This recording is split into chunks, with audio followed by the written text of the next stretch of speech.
Welcome, welcome, welcome. It's Saturday night, which means it's time for Saturday Night Special, the sixth best show on Renovision. With comments such as, for the love of God, let your friend stay where he's at, SNS, and that channel is a rest area toilet bowl, and you don't need any more stinking up the best comic YouTube show going. And this is an absolute terrible watch. Such douche chills. How about we check in with Jedi Johnson and see if he thinks the boys are ready to start the show? But I still think we're more prepared than SNS, even with the rush who did on the show. Well, shit, I hope you boys are ready to bring the mayhem, because an all-new episode of Saturday Night Special starts in 3, 2, 1.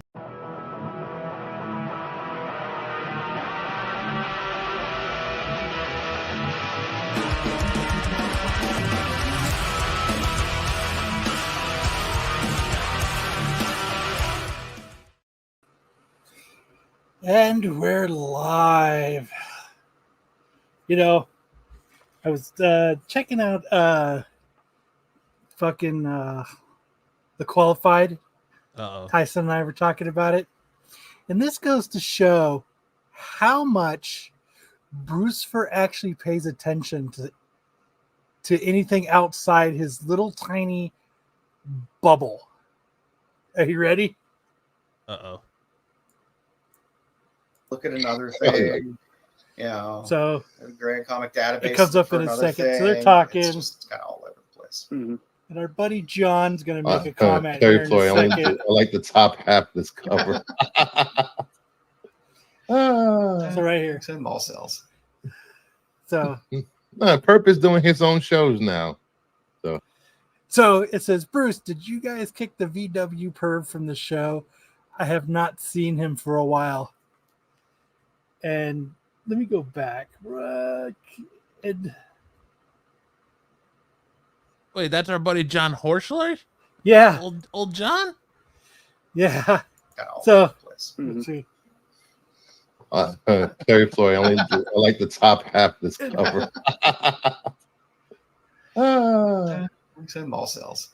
So Purpose doing his own shows. So he says, hold on. Now. So you can check him out. He says Purpose doing his own shows now. You can check him out on Little Movie Perp. He's talking about the VW Perp. He's talking about Kyle. Kyle only does Saturday. They're talking about Kyle. Kyle does Saturday. He's on SNS on Saturday, John. Oh, did you guys what world or universe is John from? That's what I want to know. I want to know what world or universe fucking Brucifer's in too. This dude's all over the place every time. And then it says, "What's VW?" He says, "What's VW? What fucking planet does Brucifer live on?" Voluptuous women. That's what VW is. That's by him and his Volkswagens. Yeah. So first off, he has no idea who John talking about.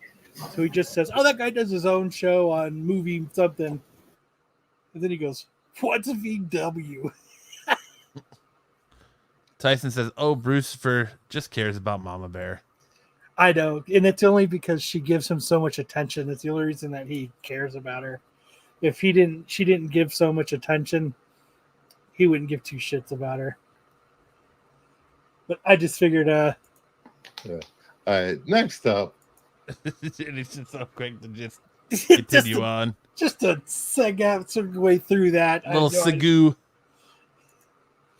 I just figured that was a nice start to it, that he had no idea what the fuck. What's up, Sam? How's the audio? It's fine. It's fine. I mean, it perfectly fits a show that gives you such douche chills.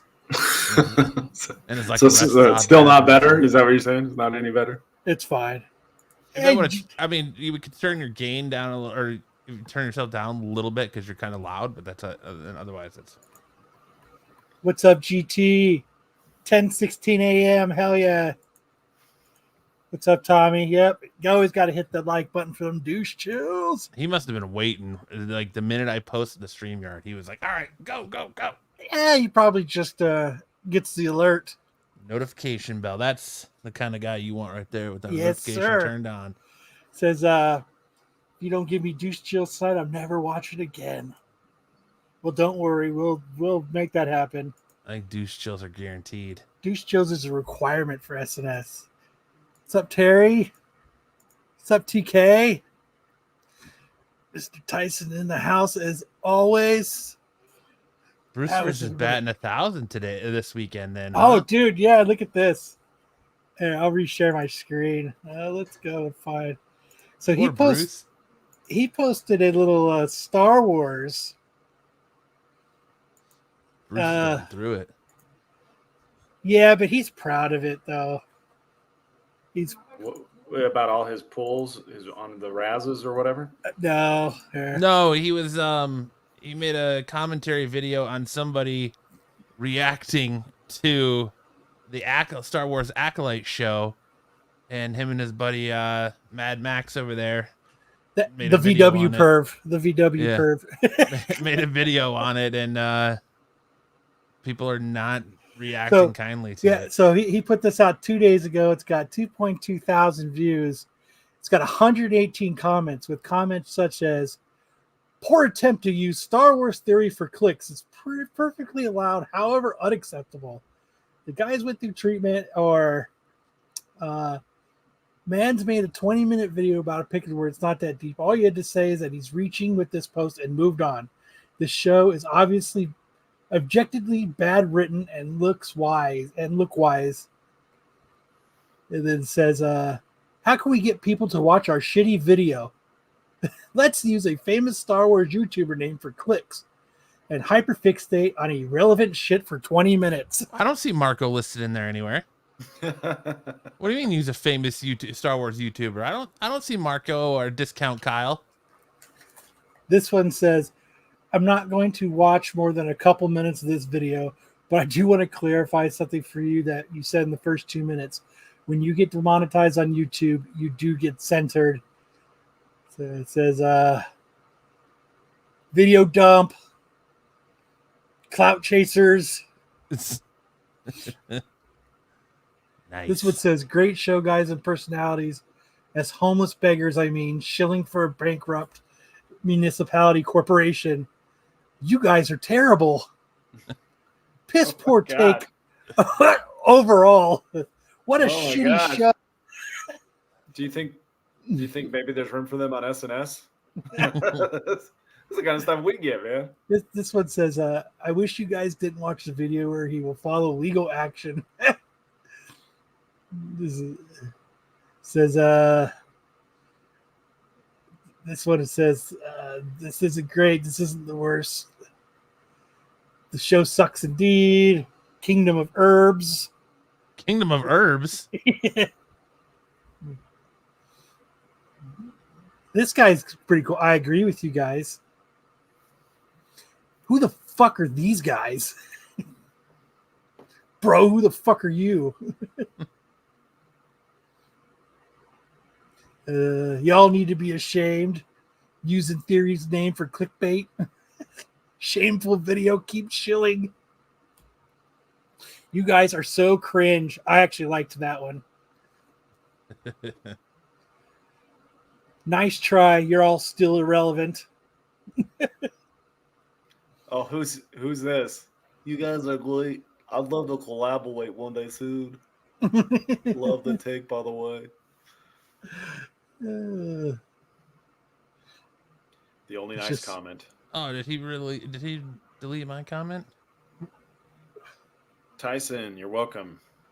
You were the only one that wanted the cards, so of course I sent them out. He must have. What a cool Would you guy. write? I said such douche chills. Well, this is 118 comments, but it didn't look like 118. Well, like here's 7 more. And then like this one has 6 replies for it. Oh yeah, there you go. Little thread. Yeah. How can we get people to watch our shitty video?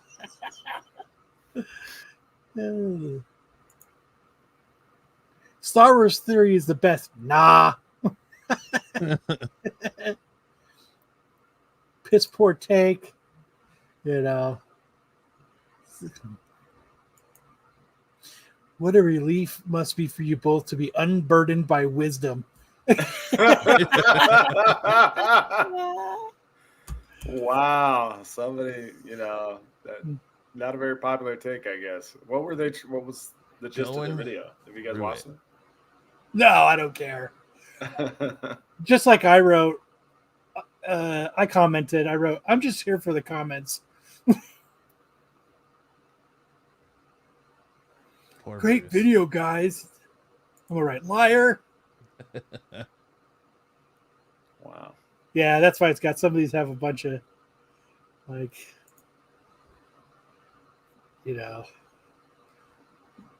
he's pretty proud. Who's pretty proud? I mean, no matter how you're doing it, because he pissed off a bunch of Star Wars nerds. Yeah. Who cares? I just thought it was funny though. But yeah, people really liked his video, so go check it out. And sounds like it. He's doing what you need to do on YouTube, man. It's got like a 24 view per minute VPM right now. He's got 2,000 views on it. He's got a shit ton of comments. Like he's got it. He's doing what it needs to do. I like this one right here. This comment got more likes than the video. It's got 20. I mean, the video's got 22 likes. To be fair, we're getting there, Hardman. Don't jump the gun. That's just. What did he? Like it just says Star Wars Theory, a bad actor. So they're saying that the YouTuber Star Wars Theory, they're basically giving him shit for saying that his reaction to the Acolyte is fake and that he's just trying to Star be a Wars troll. Theory is like a YouTube channel. Yeah, he's the guy. Yeah, he's the guy that they're reacting to and talking about, and basically saying that his take on Star Wars is stupid and. Oh. Because there's a big uproar about the last episode where there's a character in it that supposedly wasn't born yet that appears in the prequel series, and this series is supposed to be 100 years before the prequels. So like this character being there doesn't make sense, and the character, according to, I guess, Star Wars Wiki, that this character wasn't even alive at this point in time, and yada yada yada. It's been the big uproar in the Star Wars community this week. I'm sure they'll talk all about it tomorrow night on Tales from the Dark Side. Tales from the Dark Side.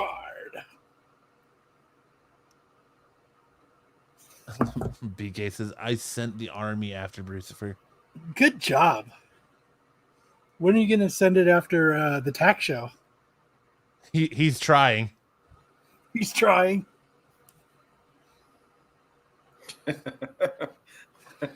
Matt's got Dollar Bin Kyle.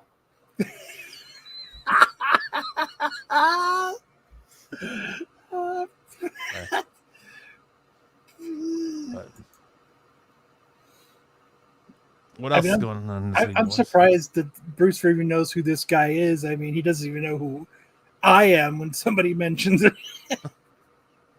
The OG VW perv.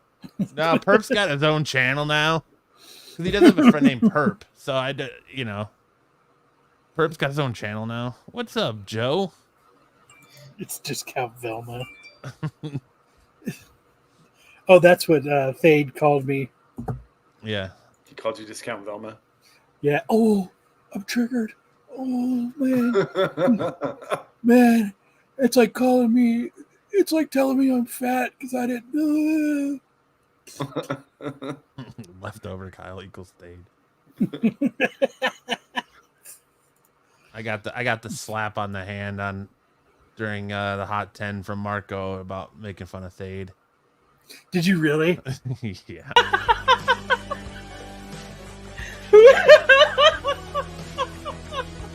What do you say?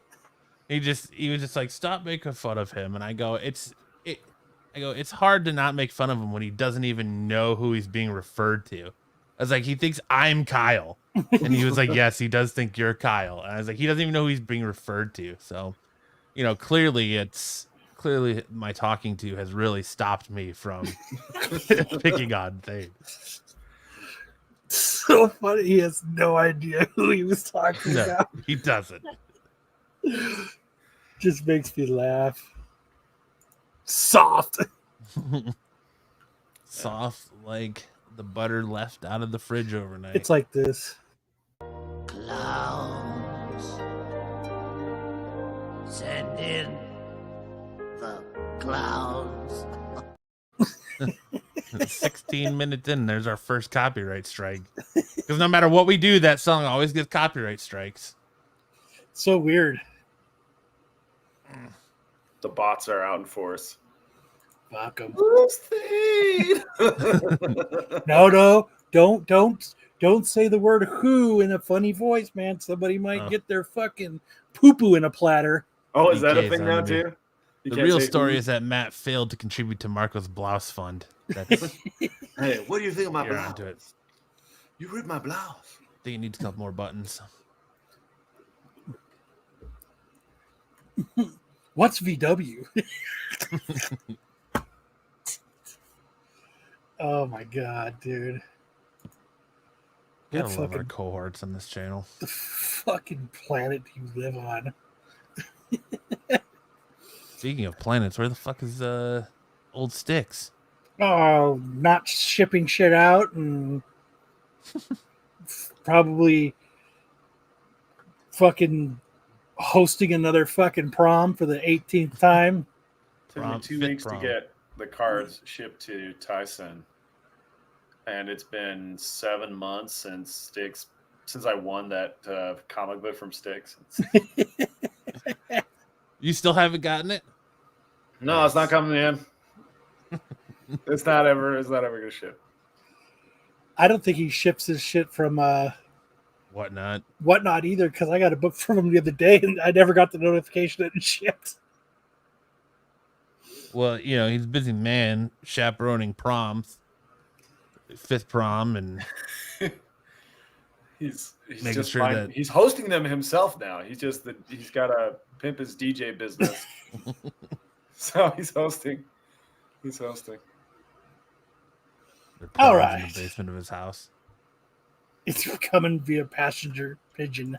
It's too heavy for the pigeon to keep dropping it. It's he's doing an old school Pony Express because that's what I all was he gonna say, remembers.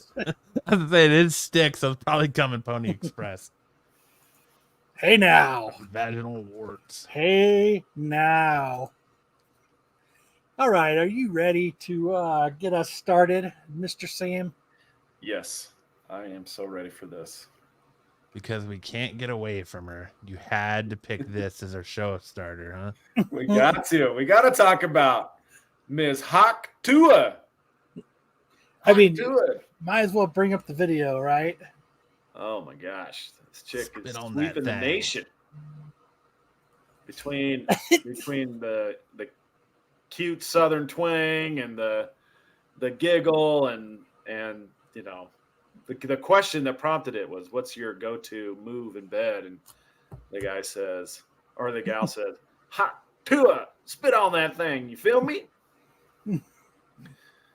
And the fact that not only is it all over the internet, but the fact that people are like frantically searching for who this girl is and trying to figure out who she is. And if she's dating anyone. She's doing a signing. She's selling her autograph and shit now. Oh, she's coming out of the woodworks now, huh? Yeah. I mean, Kyle gave me the heads up on this chick. I mean, it's a pretty charming video, I gotta say. Is that officially her name? Hartman is Haley Reach. Yeah, that's her name, Haley Reach. But it was, this man on the street type interview, and he's asking these two girls how many guys they have in their stable of potential boyfriends. And she's like, "Oh, you gotta have 3 or 4, you gotta have 5 or 6, and they're like, "Well, how many do you have?" "Oh, I got at least 4. And then the other gal she was hanging out with was like, well, I don't know how many I have. And he goes, well, you're looking for one more? And then gave his phone number to the other girl. And then he asked him about the move in bed. And history was made in that moment. Let's see. See if this one does it. It's just 15 seconds of that's fucking bullshit. music. You're getting trolled. You're getting rickrolled. You got to go to the comments. Oh, that's fucking bullshit.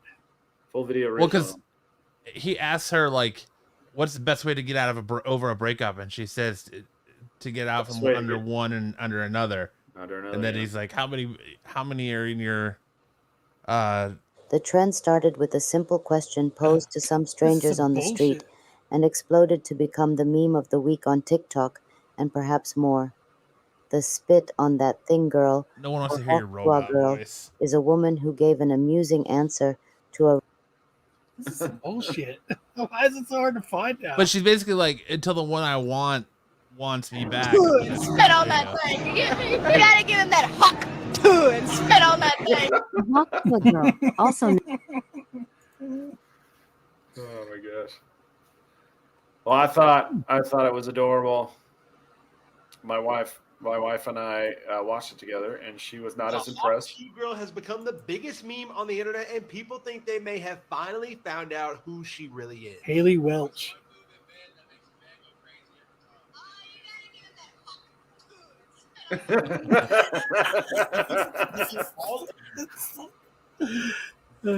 Yeah, but I read somewhere that she's doing like a signing. Well, I wouldn't doubt it. I've watched. I was sitting on the couch the other night, and my wife goes, "Why do you keep watching that video over and over again?" I go, "I'm literally not. She's just everywhere. I can't scroll through anything without her popping up somehow." Oh man, I got one I'm gonna send you guys. Planned or not, I don't care, but it's pretty freaking hilarious. Her pastor father must be proud. That's what I'm saying. I like how cute she's acting, like she's spitting in a cock. Oh, yeah. I mean, that was kind of the whole bit. Old Brewster coming in with the 16-month membership. Check out Little Movie Perp channel. All right, I just sent it to you guys on Instagram. What am I lying about, BK? I just deleted that comment.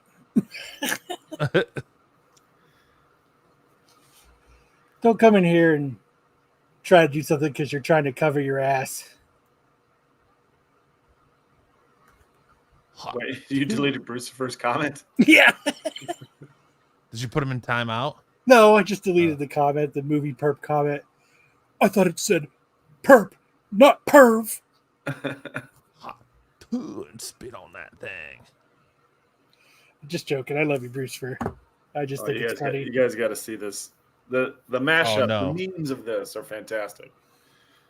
But so I made a bet with not really a bet, more like an honor bet with Matt that says by Wednesday this will be almost nothing. Yeah, I'm sure it'll be blown over, but I don't know if she's gonna give autographs now. But I bet she's on late night shows here pretty soon. She's going to start doing the Twitter circuit on lives and yeah, I mean there's a little bit of 15 minutes left for her to squeak out. Are you going to share it? Did you see it, Matt? No, somebody else just sent one at the same time. Like it's literally everywhere. Hopefully she starts an OnlyFans. Nah, she doesn't need an OnlyFans. What video did you get sent? Andy sent it to us in our. Oh, it's a chat I'm afraid to share because of how crazy it is. But let's see. Let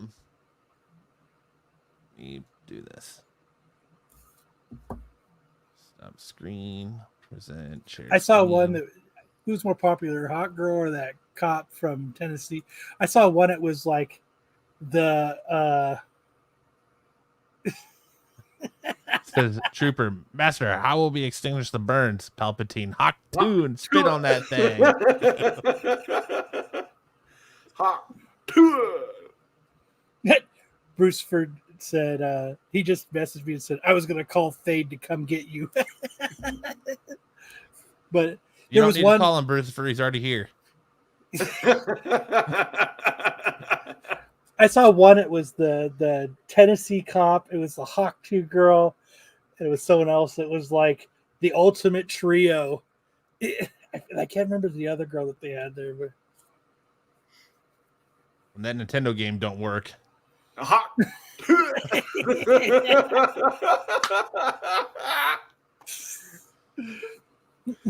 Oh, that's good. It is awesome.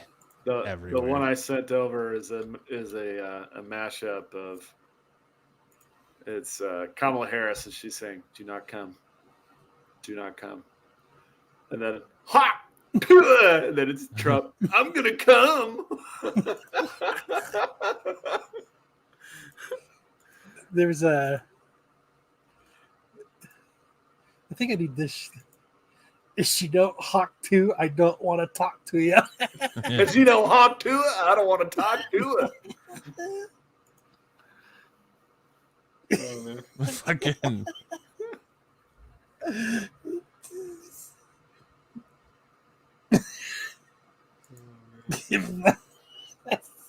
Spit on that thing. Bald eagle. Oh, no, it's a hawk. I get it. It's a Hawk to it. Got it. And then they did this whole cover of Hakuna Matata, but it was Hawk Tua. Yeah. Hawk Tua Matata.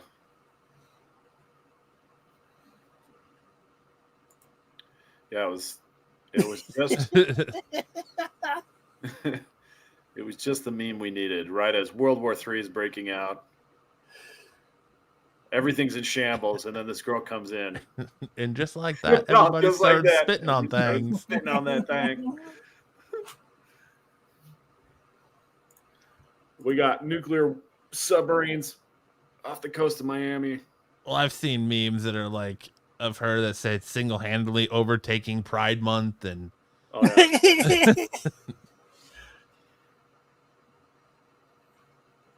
so funny. That's fucking funny. It's a great way to beat the heat. If you guys haven't checked out Hawk to a Girl, this is your sign. Dude, if you haven't, then you're living under a rock.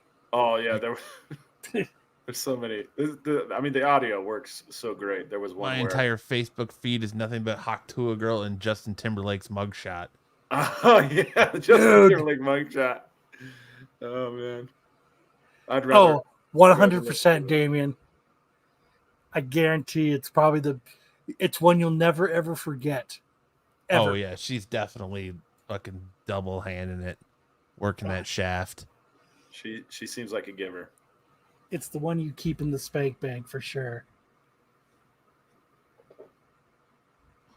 And spit on that thing. I like this one. Instead of WD-40, it's Hawk to it. Hawk to it. Spit on that thing. Dude. That's it right there. That's the shirt. You get me? Got the arrow pointing down and everything. Okay, that's enough of that. Says fun fact, chat and panel, this chick's dad revoked her trust fund. No way. Dude, all she'd have to do is start an OnlyFans now and let people know, and she'd be a millionaire overnight. She'll be all right. She wouldn't even have to fucking post a video or nothing of her doing anything. She'd probably be a millionaire overnight. Dude, that is so crazy. Yeah, I think she's all right. I just can't believe how crazy that went. Sometimes you just gotta spit on that thing. And then poor JT, man. Dude can't even have a martini and follow his friends home without getting fucking harassed. Fucking dicks in the Hamptons. They I don't know. They kicked out all of the illegal immigrants, and then they're busting JT. You got Obama's chef drowning in the pool, and all kinds of crazy stuff happening up there. I love the JT memes where it's like, can you please step out of your car and walk this line? And it's just him dancing on stage.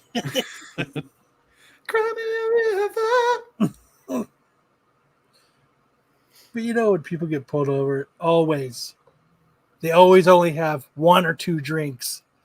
Yeah.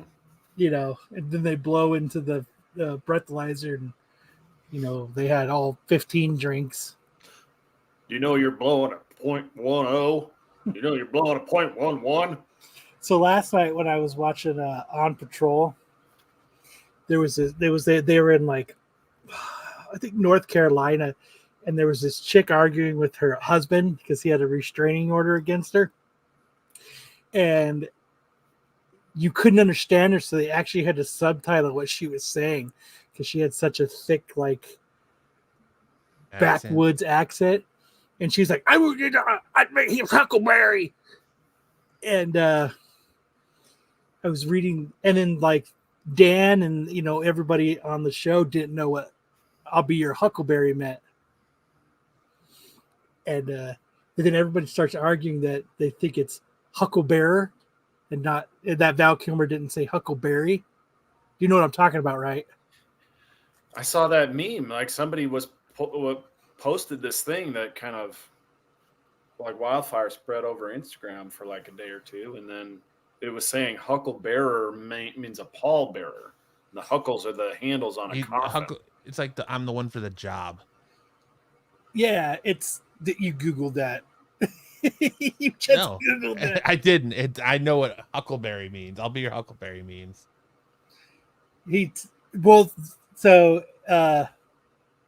Yes, the original saying is, but in Tombstone, Val Kilmer says Huckleberry. He says it twice. He even has a book he wrote that's called "I'm Your Huckleberry." But everybody's been arguing. Like even Head said, he didn't say Barry. Here we are. Kyle is wrong. No, sir, that's an incorrect statement. Kingdom of Nerds with that fat $4.99 super chat. Press out those color breaks. And this was the debate so let's see. Solo says it turned into Huckleberry because of mispronunciation and evolving. Again, even wrong. Val Kilmer says, I said Huckleberry twice in the movie. He even says that's what he said. Pull it up. We got to see the clip. Okay. It doesn't sound like it. All right, let me bring it up. Nubia from the grandstands. We were going back and forth about this last night too. It sounds like he says Huckleberry. So, okay, let's see. Because he says it two different ways. Getting warmer.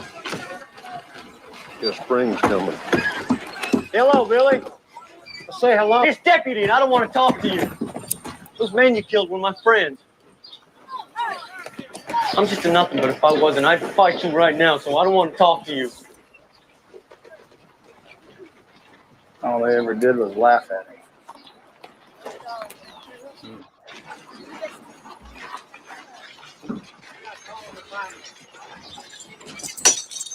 Well, Boy, shit, duck around. What do you want, Ringo? I want your blood. And I want your souls. And I want them both right now. Right now. Any more trouble? Well, you got trouble! Yeah, no! Spit on that thing. How the fuck they got Not gonna cameras fight back you, there? nigga.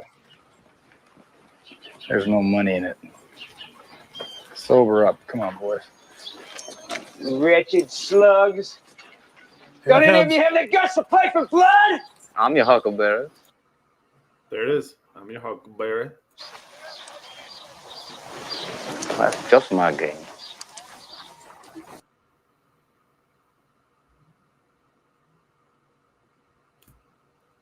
So there's even the closed caption says Huckleberry. Huckleberry. Look, he even wrote a book. See what it's called? I'm your huckleberry.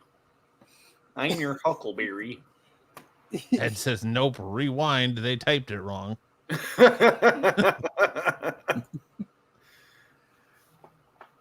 Here. Val Kilmer. What does that say? Says, I say both I'm your huckleberry and I'll be your huckleberry. I say it twice in the film. So what did they tell? Huh, Ed? Huh? We got another super chat from Mr. Brian McClay. Or learn to press. I'll be your huckleberry. Snake of fur. Blocking is gay. Who did he block? But like Val Kilmer even. I'll go to my grave on this one. He says it right here. Well, I'll be your hucklebearer, Ed Labo. Yeah, because yes, he says a huckleberry because he's the man for the job to kill him. That's why they go for I'll be a it. huckleberry. But there you go. But the whole like OP live group chat was like going ballistic and arguing. I mean, if he even wrote a book called "I'll Be Your Huckleberry," then it's he's pretty committed. That's the line. He's pretty committed. He's going to his grave. That's what he said. Yeah, I think he's committed on that one. So, yeah, he wrote a fucking book called it. So, all right, yeah, that's fair. Well, I honestly didn't know what it was, and until a couple weeks ago. Like when they said it in Tombstone, I'd never even thought twice or gave a shit about it or paid attention. And then I was talking to a dude and I was like, hey man, maybe I could bring my VW over. And he's like, yeah, come over after 9 a.m. I'll be your huckleberry. And I was like, what the fuck does that mean? I'm going to definitely Google that before I go to this dude's house in case it's fucking something weird. You walk in his garage, he's ready to You're hit like, you with that the old sounds like Haktua. some misconnection bullshit. Yeah, I've read enough misconnections. I better find out what this means. I'm not gonna get fucking caught my pants down. Oh man, but yeah, The huckleberry, the act of accidentally spilling juice on one's pants to get them to remove them.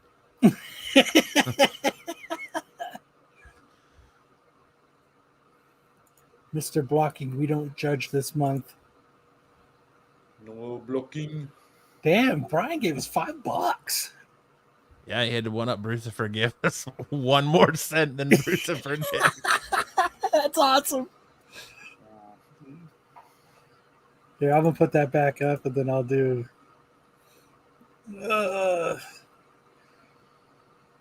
This.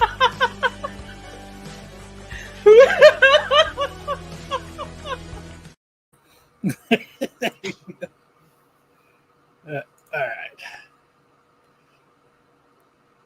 Well, I guess if we're going to get this thing started, we better give it the old hot tour spit on that thing. Yeah, because movies are always right and accurate. Like 70 rounds without reloading is what he says. Yeah, that's right. No, yeah. It's just a movie. He meant Dingleberry. Yeah, he meant, I'll be your Dingleberry. I'll be your Dingleberry. I'll be your Dinglebear. All right. All right, we're ready to get into the news. Fuck it. Let's do it. We've had enough banter, I guess, about dingleberries.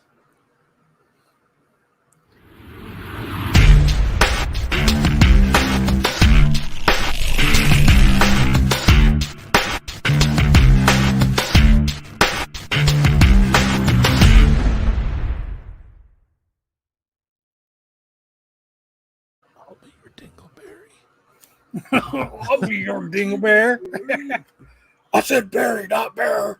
I'll be your Dingleberry. Kicking us off this week, James Gunn agrees with The Boys star's take on superhero fatigue. In an interview with Cineblend, The Boys' Anthony Starr, Homelander, commented on superhero fatigue, a phrase used to describe the perceived exhaustion filmgoers are feeling about the genre. Starr doesn't believe that people are sick of superhero movies and TV shows necessarily, but they are instead just looking for something new. He even named Gunn and the upcoming work he has on Superman and other DC projects as something that may help drive great interest back into the superhero genre. In the interview, Starr said, "No, not at all." Starr said when asked if he believes in superhero fatigue, "Actually, I question where the fatigue lies.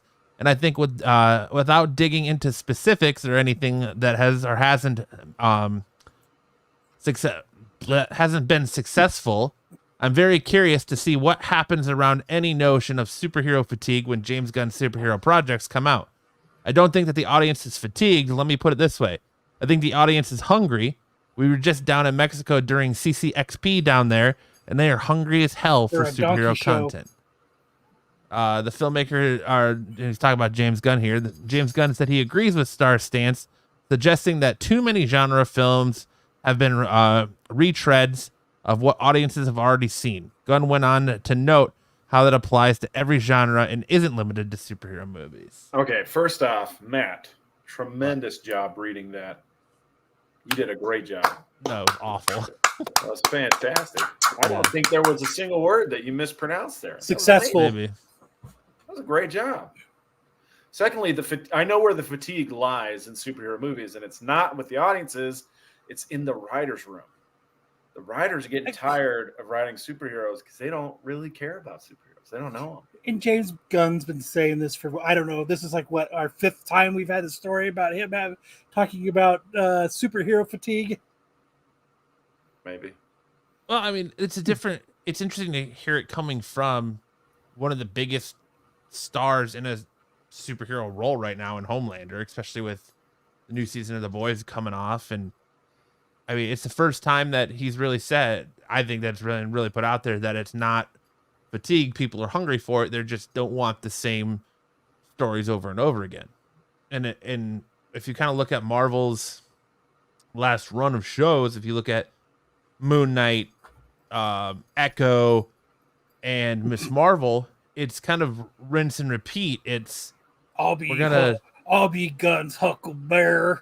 We're going to get these powers, introduce these characters, and we have an episode where they're going to go back in time and talk about their heritage and their lineage and where they come from and have a flashback episode, and then we're going to go move forward. And it's been that same way with all those shows, and it's been a lot of rinse and repeat ever since, I want to say, Endgame. It's been like that because, like, you could take, I feel like you could take any of those characters in those shows I mentioned, replace them with another show. So you could take Miss Marvel and put her in Moon Knight and vice versa, and it wouldn't make any difference. The show's going to be the same. And unlike your previous, like, you can't do that with any of the Marvel movies pre-Endgame. So it's just, it is what it is. I kind of feel like the writer's strike, they knew it was looming, and the writing just got piss poor, and everybody phoned it in. And that's what Hollywood has been. It's been nothing but remakes and remakes and sequels. Case in point, Beetlejuice. Or fucking awesome. The 5th Bad Boys movie, even though I like Bad Boys movies, or 4th Bad Boys movie, whichever one it is. And then, so just need more originality in Hollywood. Shut up, Solo Wookie. Hey, well, you know what? It gives me a chance to scratch my nose. Oh, fuck, it went away. But I don't know. I agree with you, Sam, though. I definitely think the superhero fatigue starts in the writer's room, and hopefully we get better, greater stories moving forward. And I think it started when they just started pumping out fucking shit. Just movies, shows, cartoons. That's what got fatigue. It just became too much. Yeah, let's like have when they Ally McBeal and throw She-Hulk in there and see how that goes. Yeah. One or two a year, maybe a show in between, but like it's just been like they're just pumping shit out just to get something out there. Hulk 2. I appreciate 3 different font sizes and spacing on this news article. Yeah.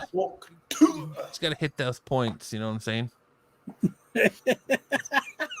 Deadpool's death announced by Marvel. Deadpool might be having a major motion picture coming up next month, but the apparently isn't enough to keep the Merc with a Mouth alive and kicking in the Marvel Universe, as Marvel announced today that September, Deadpool will die. Of course, as we have seen in the past storylines, including a Deadpool storyline literally titled Dead, there could be more to things than they appear. But for now, Marvel is preparing readers for a bold new era in Deadpool comic book history.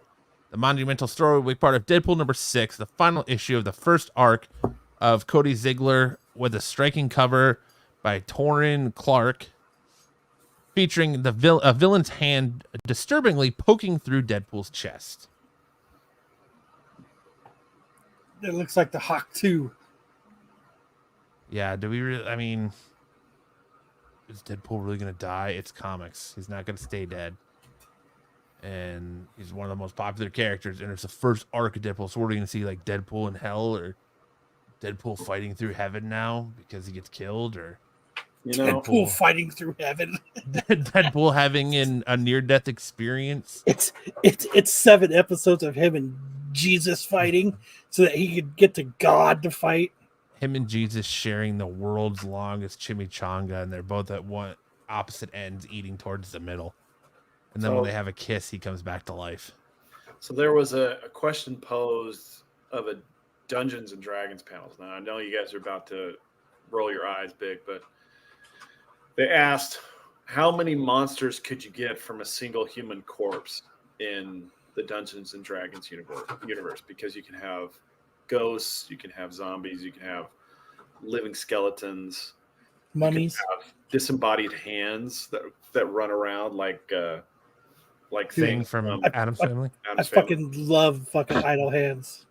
Yeah, and so I'm like, what if they did something like that with Deadpool, and they turned his one corpse into like 6 different monsters, and he's running around like that Tina Fey credit card commercial. Is that a thing? I don't know. You know what I'm talking about? Yeah. I'm 40,000 steps, Tina, at a mountain cabin. Yes, I know what you're talking about. Okay. But I think that'd be an interesting take. See Deadpool as 6 different monsters.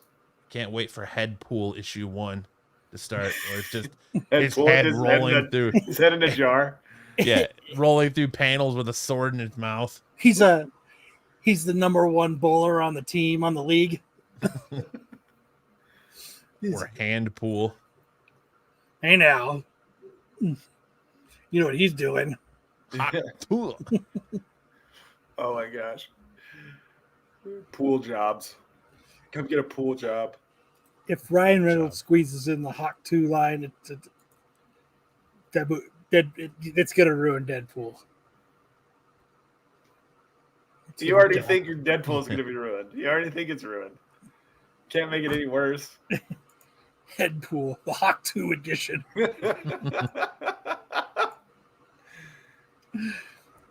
It is. That movie's going to be garbage.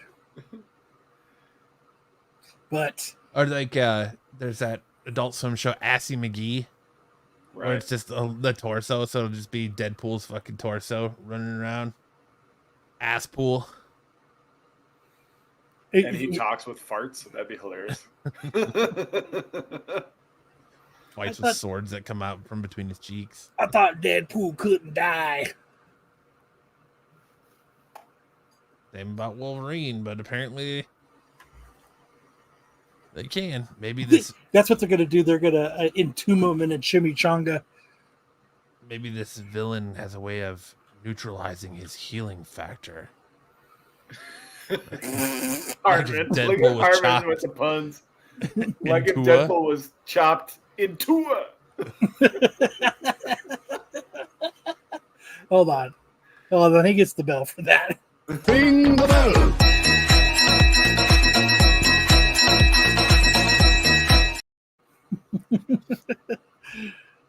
Fuck, man. Shut that damn dog up. Oh man. Well, as long as it's something interesting, but I have very low expectations that it'll be something interesting. But I have such low expectations that I'm gonna have to read it. Fuck that bell. What, Ed? Ed doesn't like the bell. You mean this bell? Ring the bell.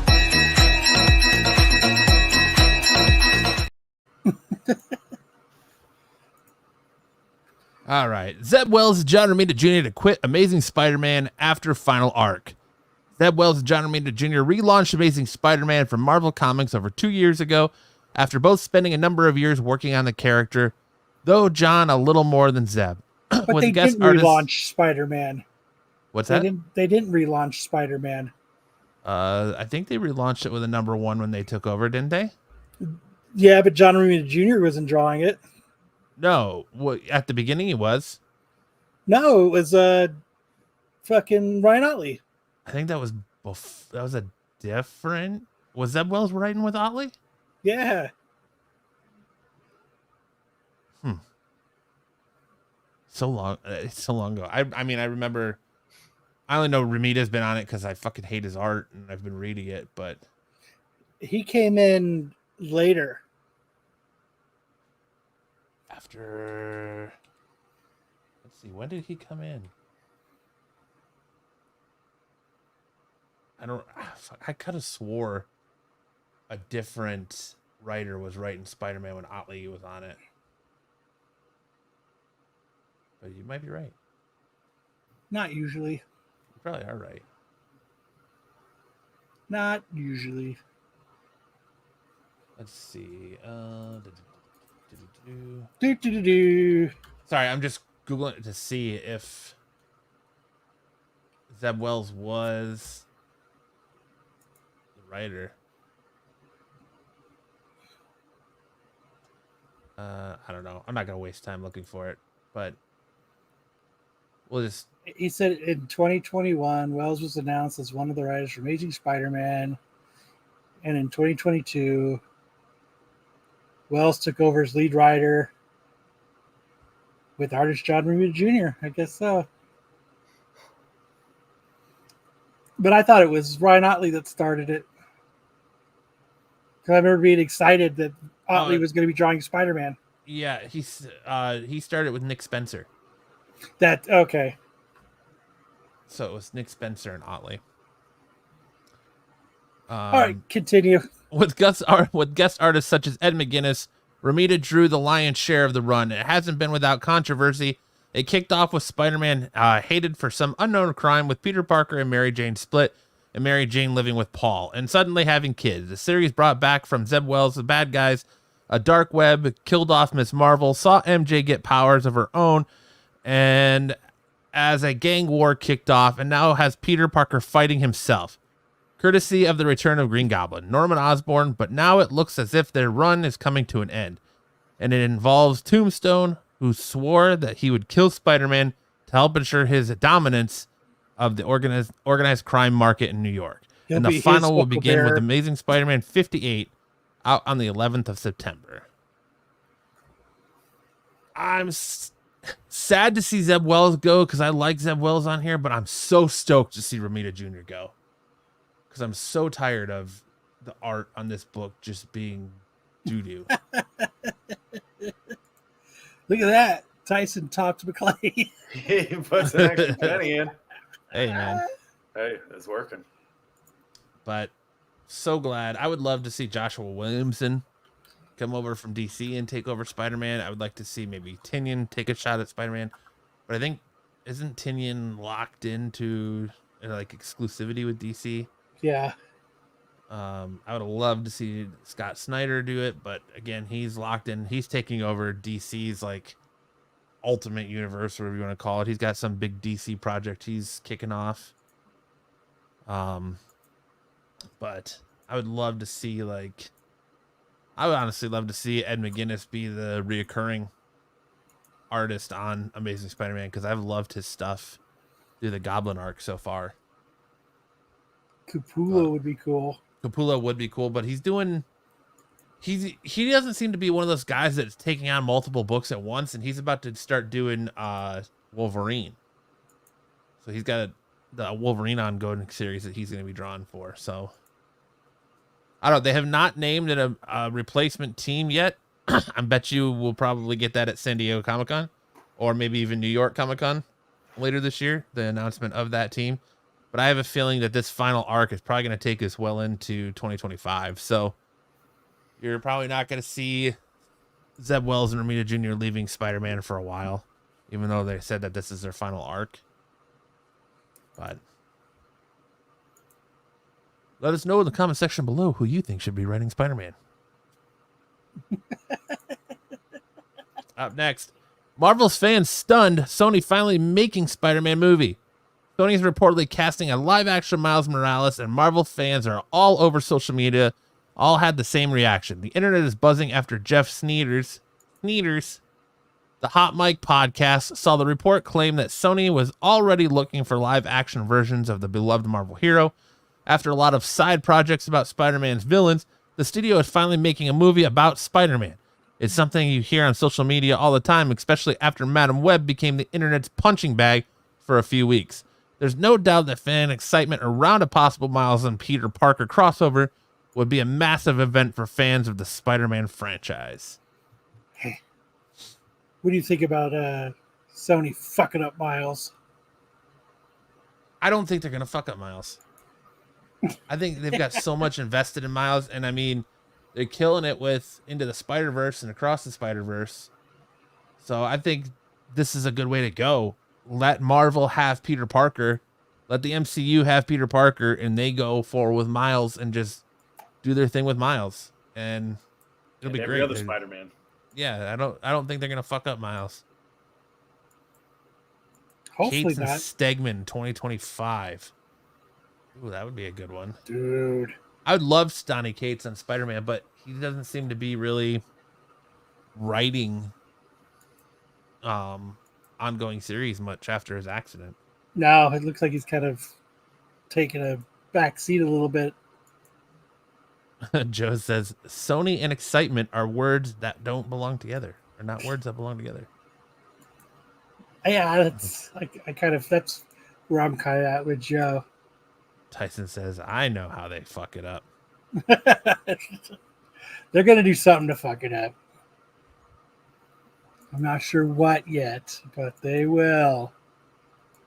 Hartman's still going. Yoda's favorite rapper is Pac Tua.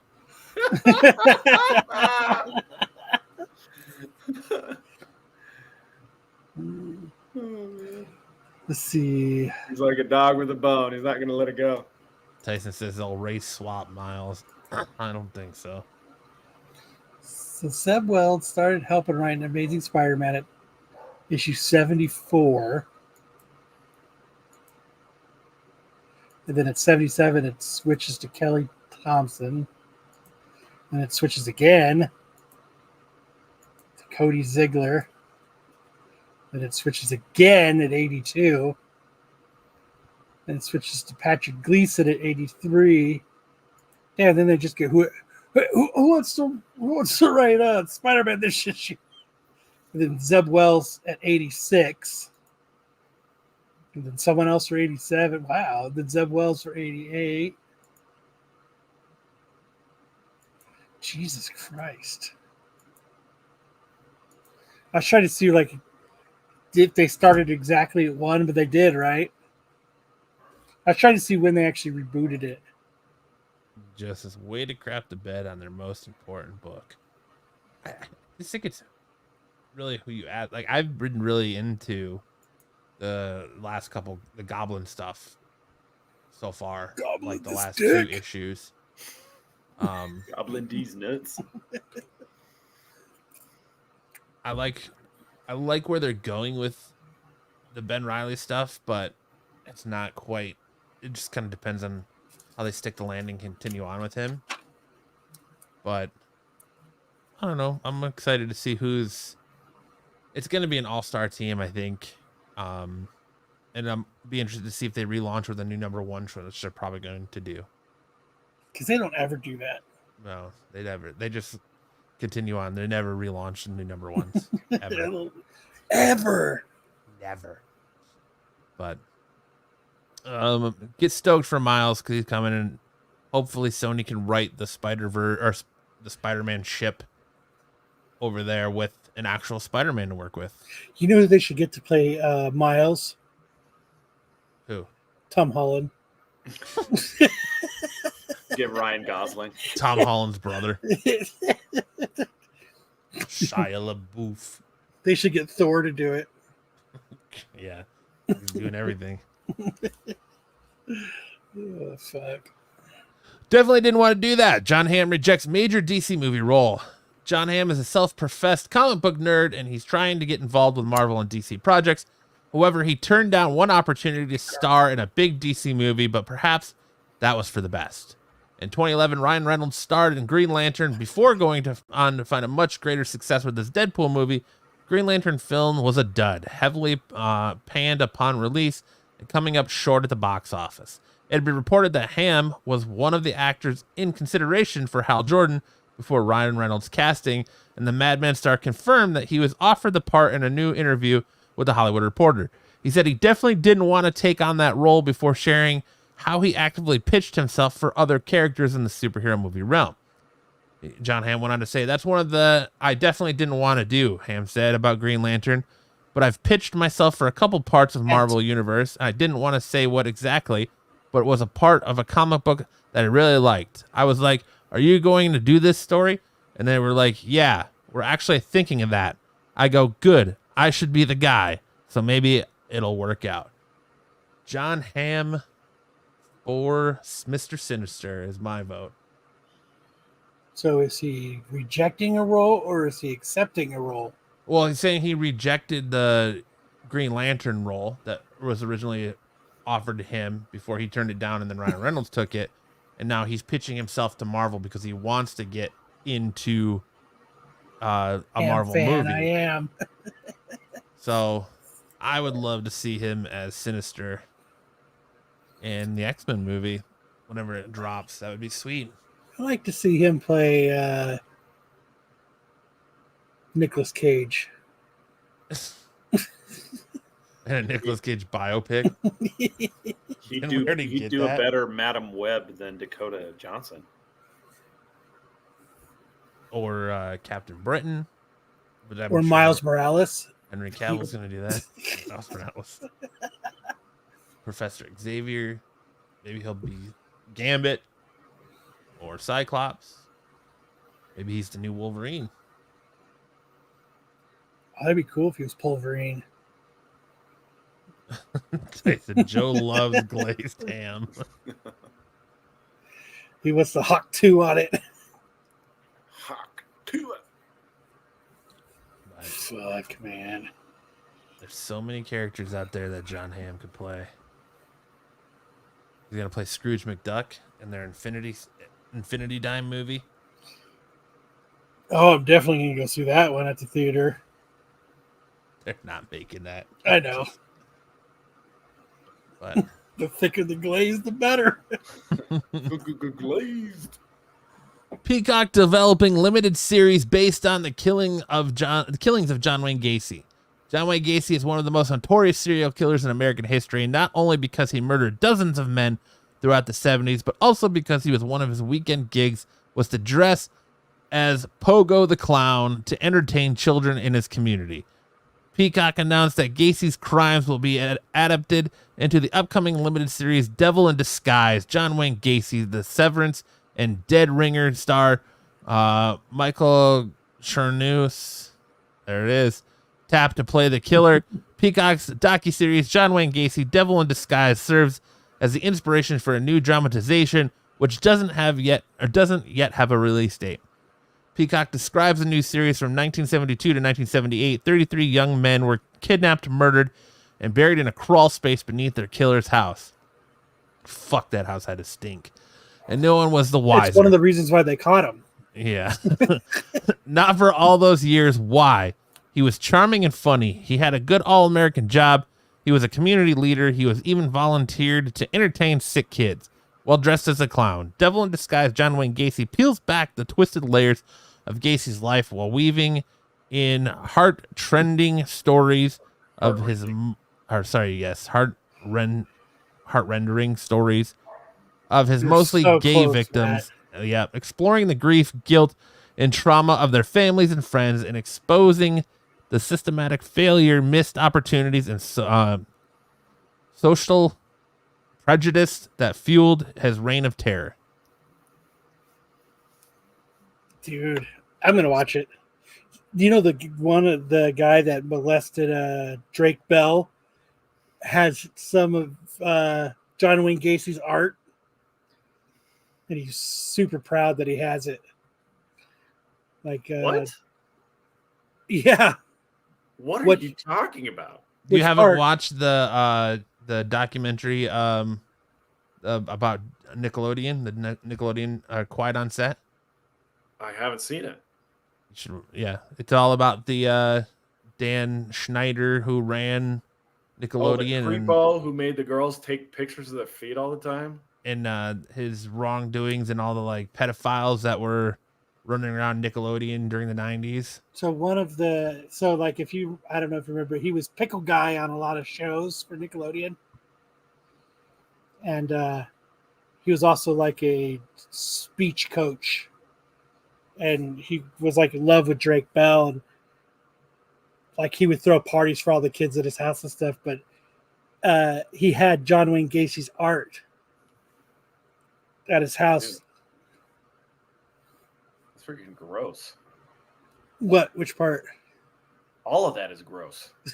Not a single part of that was not gross. You wouldn't own a portrait that John Wayne Gacy drew? No, thank you. No, I would. Gross. No. It'd be like owning That's a Picasso. So creepy. Yeah, or Rembrandt. No, Rembrandt didn't kill people.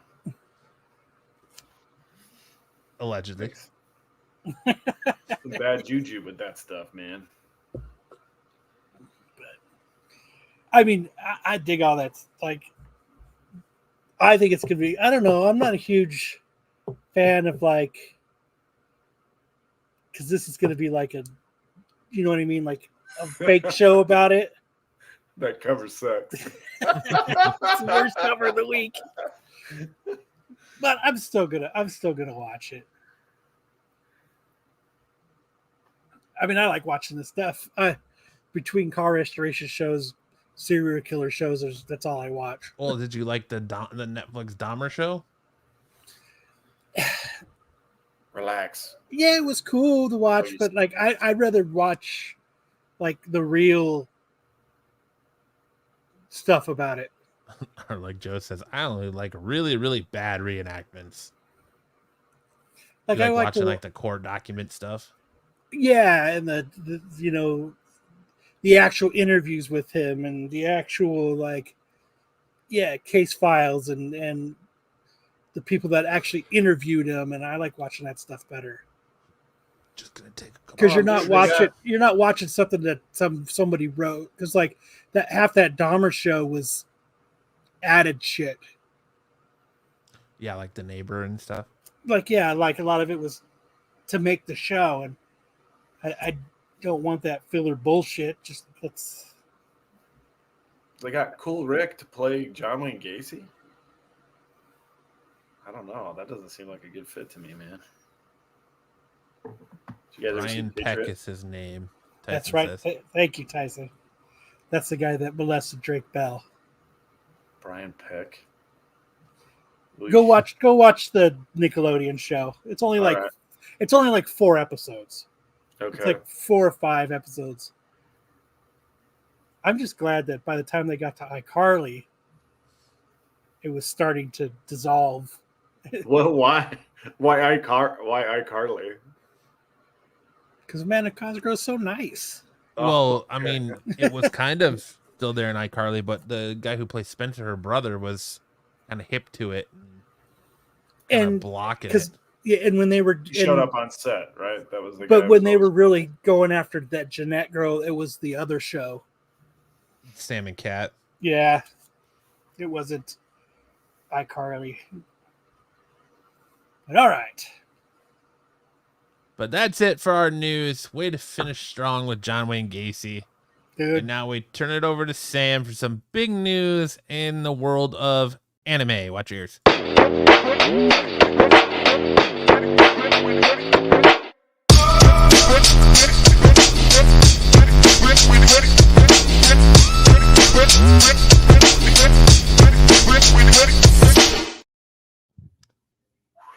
Okay, cool. Well, it was kind of a slow week in news for manga and anime, but lucky for you guys, the Eisner Award nominees were announced this week. So we're going to do a 5-slide spotlight of some of the nominees for manga and Eisner in the Eisner Awards. The only other news story really that was kind of popping up was that a voice actor, an anime voice actor from One Piece and from Detective Conan, decided he needed to retire after he got caught having a 4-year affair with a mistress, even though that kind of thing is quite common in Japan. Only 4 years. He resigned in disgrace. So whatever. It's not really something I like to talk about. So we're going to go into these award nominees for the Eisner. So first up, you have My Picture Diary being nominated for Best Foreign Series, which is about Maki Fujiwara, the wife of Garo mangaka.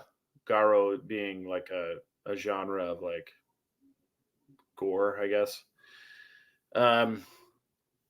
Anyway, chronicles her daily life with Tsuge and their 4-year-old son Shosuke in 1981.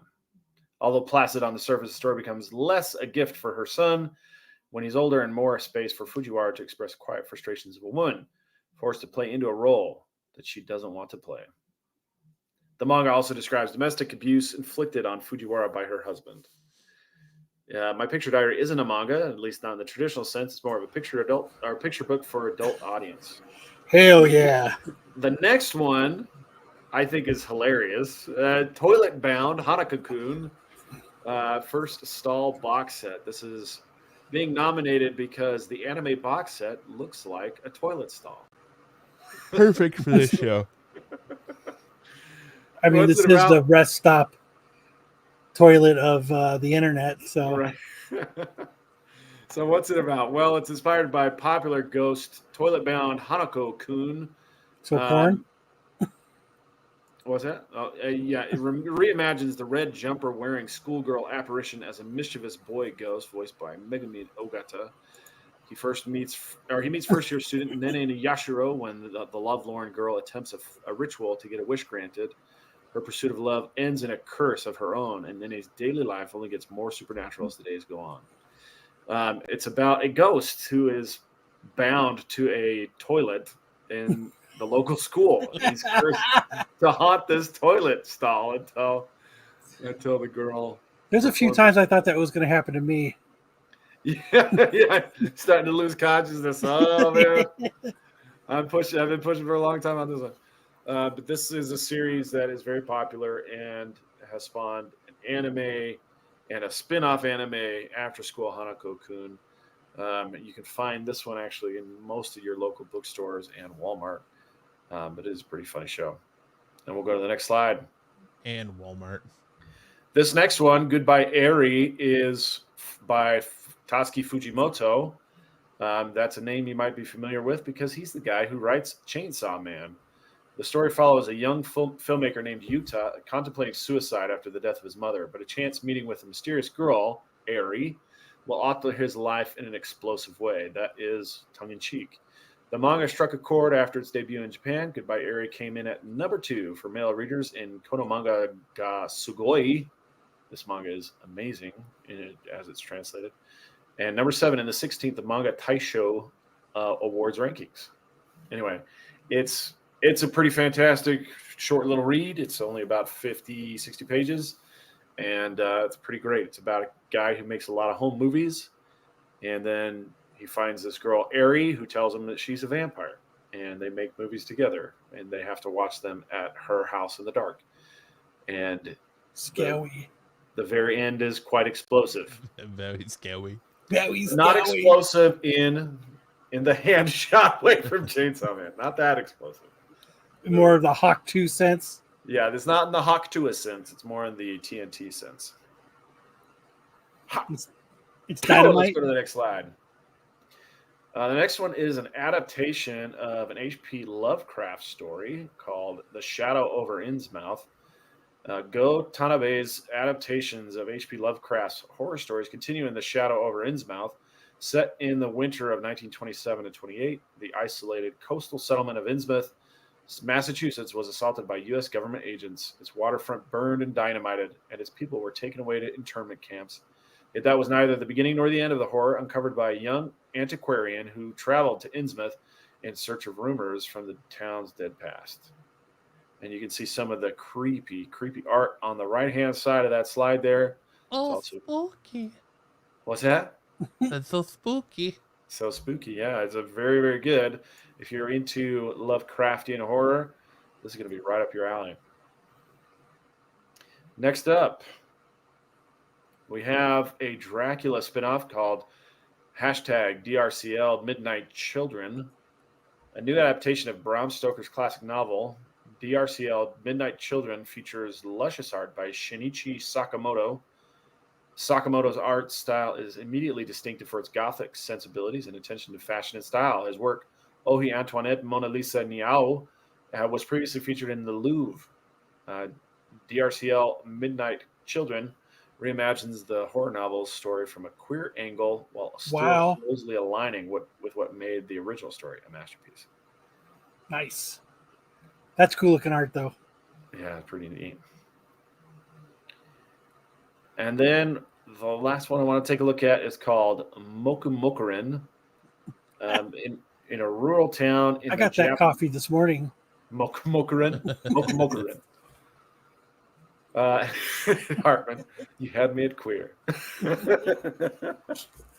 Well, it's that time of year. In a rural town in the Japanese countryside are two friends, Yoshiki and Hikaru. One summer, Hikaru goes for a hike only to slip and fall to his death. Yoshiki and the rest of the town fear the worst, but not long after going missing in the woods, Hikaru returns, and only Yoshiki seems to notice that this Hikaru is different. Wavering between fear and denial, Yoshiki decides to accept this new creature with his old friend's face. Mokumokurin's manga work began as an online endeavor, but their debut work shot up in popularity, garnering almost 250,000 copies in sales. Anyway. Nice. So all of these were nominated for the Eisners. I think that's the last one. So if you guys are interested in checking out these very high-quality manga, I have personally only read Goodbye Eri. The rest of these are new to me.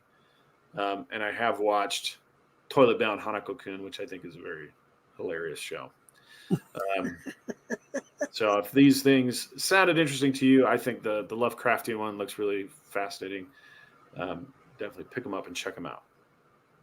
And that's I think the last one. So for this one, let's go highlight first for Dodgeball. It's my son versus Jace, the everlasting nemesis of all things Richardson on the dodgeball court. Thaddeus pulls in the dodge, and he pulls out a miracle win, just barely brushing the arm of Jace. Most pullouts are a miracle. Ew. And he says, Thaddeus said, I came, I saw, I conquered. I hit him out of sheer luck. Well, you can't win if you don't play. And then we also had a picture highlight this week. So occasionally we get drop-ins from some of the best dodgeball players. Is that a little kid? It was a little kid, and he got beaten by a nationally ranked dodgeball player named Randy Hodge. And Randy and the guy he's facing right here at the end are both part of Team USA.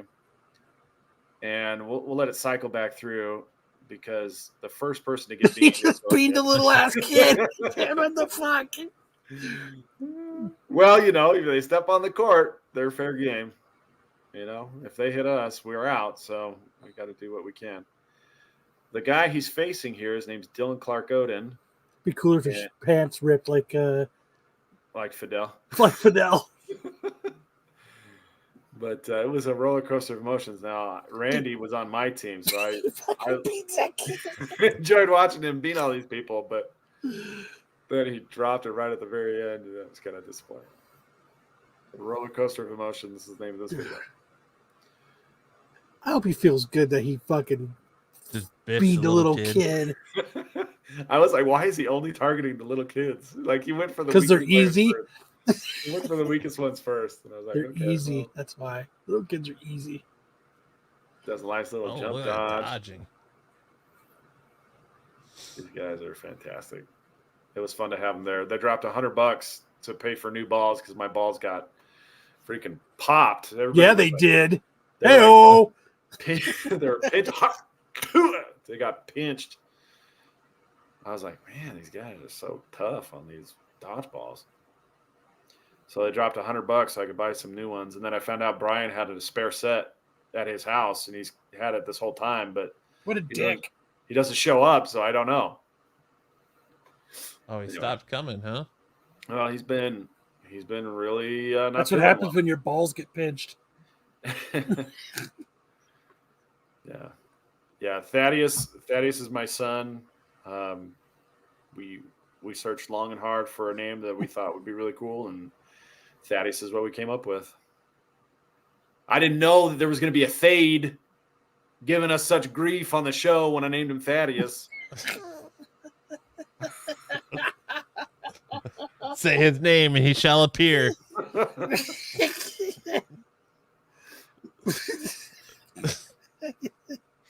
That should be your face, Matt.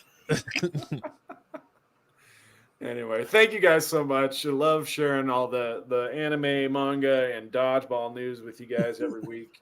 Such a fun time. I still have a lot of cards left, so if anybody's interested in getting a set, let me know. Tyson just got his set in the mail yesterday. Did you at least autograph the Sam card for him? He didn't ask for an autograph. Gosh, I should have done that, though, huh? Dang it. You really fucking pinched the ball on that one. Yeah, pinch the ball on that one. pinch and twist. How you do it? That's so you don't come. I'm gonna come. All right, so that's it for the sports report, and now we're gonna really lean into best and worst comics of the week.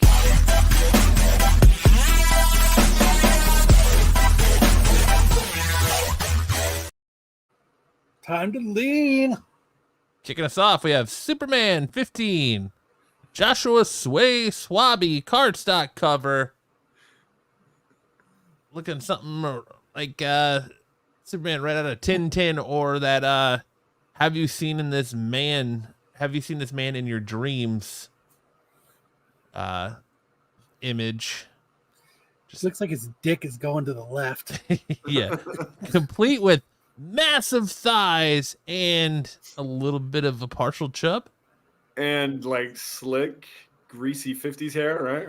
Yeah. Greased up 50s hair with the little curl. Looking like he's about to go to the Rumble. Gas for you, ma'am. The Rumble. Happy to pump that gas. About to go to the glory hole. Joe says Sway makes feminine male faces and masculine female faces. Yeah. Just I gotta pinch the balls real quick. Hold on. Pinch and twist, baby.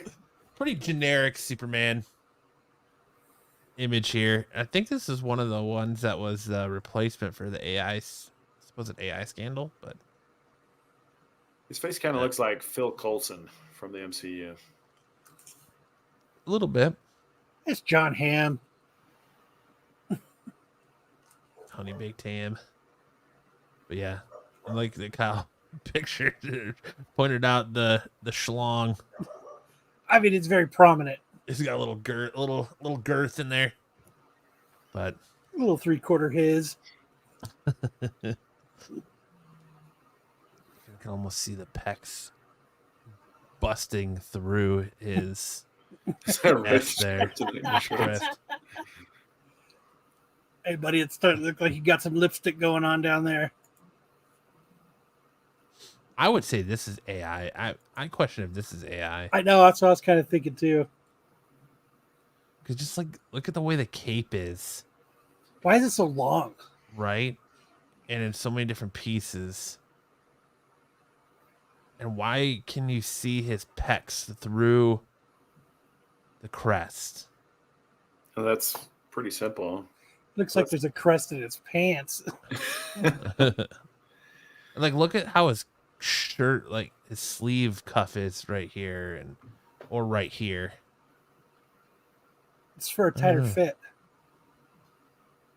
I don't know. I think it's fine. It doesn't look like AI to me. I'm just pissed that there's no thigh gap. There's no thigh gap. Up next, we have Daredevil number 10, the John Romita Jr. cover. I think this one speaks for itself. Trash. I mean, everything can't have rain, John. Right. Even his knee has rain. Too many lines. Yeah, what is with, like, ever since it like, Kick-Ass, it looks what like is body with him hair. with all the lines? It is body hair. It is how he draws body hair, but Why still, is he like, smoking? I wonder what happened. He's farting in the rain. That's what it I was is. going to say, damn, this shit became the Taco Bell cover. That's what Titan just said. This looks like the Taco Bell cover. Now I'm pissed I didn't pick this one. Yeah, you're sitting out in the rain. It's cold. You let one go. Steams up behind you. Because you gambled and lost. Gambled on a fart and lost. It happens to us all. Joe says, JR using Frank Miller recent work as an inspiration. I was just thinking that. I was like, this looks a lot like that Frank Miller nonsense. Up next, speaking of Frank Miller, Thanos Annual number 1, Frank Miller cover. Played by Ed Asner. Damn. Oh my gosh. Poor Awful. Thanos. Poor And Thanos. his Lego Infinity Gauntlet. You're right. Actually, the Infinity Gauntlet looks like he's wearing the Green Lantern power rings. It almost looks like he has Galactus as a headband. Yeah, again, yeah, you're right. Either that or Scrooge McDuck. Him diving into his coins. Yeah. I was gonna say nothing because I can't remember what I was gonna say. God damn it! My Why are you fucking gonna mind. say shit? Oh, it looks like two Maxes kissing on his head from the Max. Oh yeah. Damn. Now I can't unsee it. Joe, you get a face. I'm just giving up after that. Frank Miller. I'm fucking done drawing. This is bullshit. The rest He of almost it's got it just right here. pictures. Frank Miller AS. He just needed missing a second S. Frank Miller ass. That would be awesome. Ass cover. You know what would really look good is like a pink signature. That would really make it pop. It really pop, you know. It's like I was right gonna say there, Thanos over the chin shoulder. purple. Just right here. Frank Miller. Right over the shoulder, yeah. Yeah, and purple would be good. Is that Steve Harvey? Yeah. What is it? Annecy Boys number 1. Martin Broad cover. Now Kyle's just trying to fuck me up. He just refuses to put some bases in places. Neil Gaiman. What do you mean? Look at it's one word. I know. But that is Steve Harvey up there. He's got a good one for you today, folks. I got a good one for you today. Let's start the feud. That's what I was gonna say.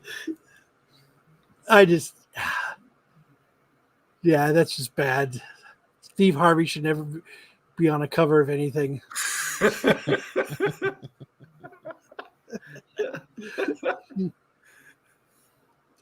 And then we have Zatanna bringing down the house number 1, the George Jimenez cover.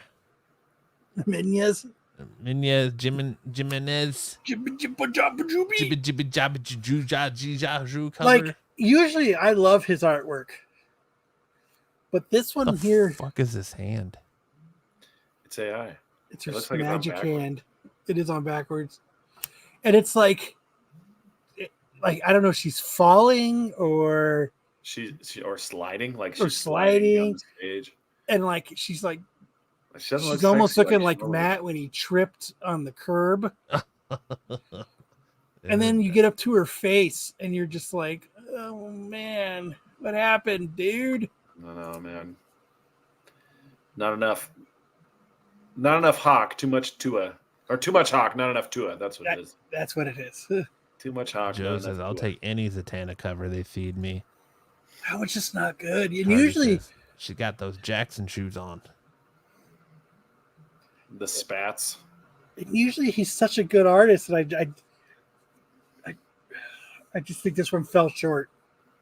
And I think like it's not a bad cover, but I think he does such good work that it makes this a bad cover. Yeah. There's a lot of bird. There's a lot of bird going on. It'd be cool if one was taking a shit on her. Well, that's dropped it right on her foot. Looks like one. Maybe that's what's on her backwards hand. I mean, it does kind of look like there's some dookie flying around, but maybe that's the magic trail, not just the poop trail. The magic trail. Yeah. Just not. It just bums me out. That's why he gets the worst cover. Next up, we have Drawing Blood number 3, Kevin Eastman. What the fuck is this? That's even bad for Kevin Eastman.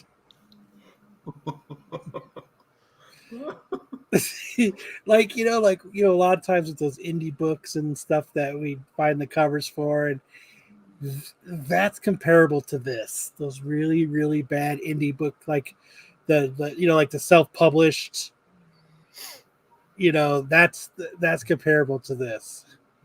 Like if he wasn't Kevin Eastman, everybody be clowning this. He would never get any work. Right. The fact that Ninja Turtles got so big and he drew it so well for Ninja Turtles, if he just went to go draw this cover and submit it, they'd tell him to fucking kick rocks. Yeah, it works for Turtles. His art works for Turtles. It just doesn't translate well to anything else. But even for him, this is bad. Yeah. Like this is like extra bad. Like the fuck is this? I'm in my furry robot with a samurai sword. And bought to a poor Kevin Eastman.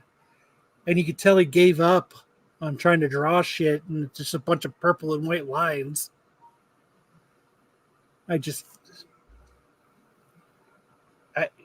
Joe says, I think the story ties into this, so it may be intentional.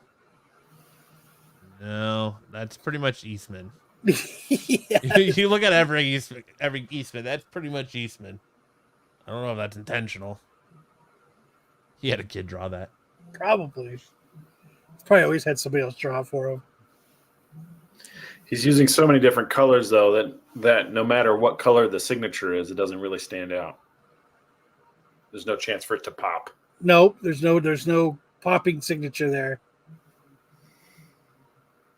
And that's fucked. All right. Joe says, I know Eastman is dog shit, but this is next level. It's really bad, even for him. Up next, we have our best covers of the week. We have Zatanna bringing down the house number 1. The 1 in 25, Alvaro Martinez Buño cover. Bueno cover. Bueno. I like this cover a lot. It's a 1 in 25, so I probably won't buy it, but I do like it a lot. The shadow, the posters, yeah, because I mean, it's like it kind of gives you that like old school like concert or movie poster. It gives you that old school like concert or movie poster on the brick wall feeling that you see postered all over like Detroit or Chicago or urban areas with her silhouette. I just like urban areas. It's different. It's different from what we mostly get, dude. So I really like it a lot. Am I gonna spend $25 on it? No, but I do enjoy it. What? I forgot how to breathe. What? Matt is on the devil lettuce again. Whatever, dude. I like it a lot. I like it a lot.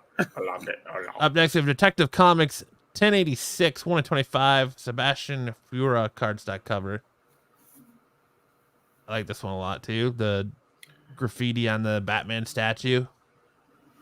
I like the cracks. I like them a lot. You like? It is pretty cool. It is pretty cool. It's just different covers, man. I like the cracks in the concrete and really make it like it makes the paint like pop. I like the Joker face here. How you're kind of getting the Joker from the movie. Joaquin Phoenix. You know what it's missing? What's it purple missing? Signature. Kind of over the back shoulder. You think? Yeah. I think like if you could get a rainbow signature on here, it would look really good. No, you don't need no wife stealer signature on here. Fistafura wins. It is a pretty cool cover, though. I do like it. Then way next better up, than Santana. We have Detective Comics 1086 Sab McKinnon cardstock cover. I like this one a lot too. He's sad.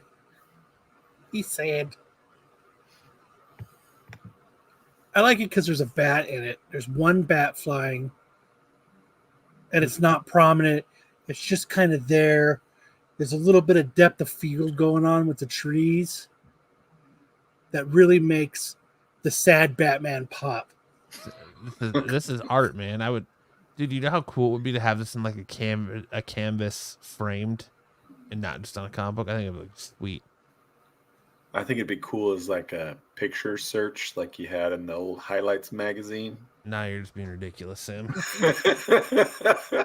I think this would look really cool on the cover of a comic book. Joe says it needs a gnome or a fairy. It already has one. Matt's buying it.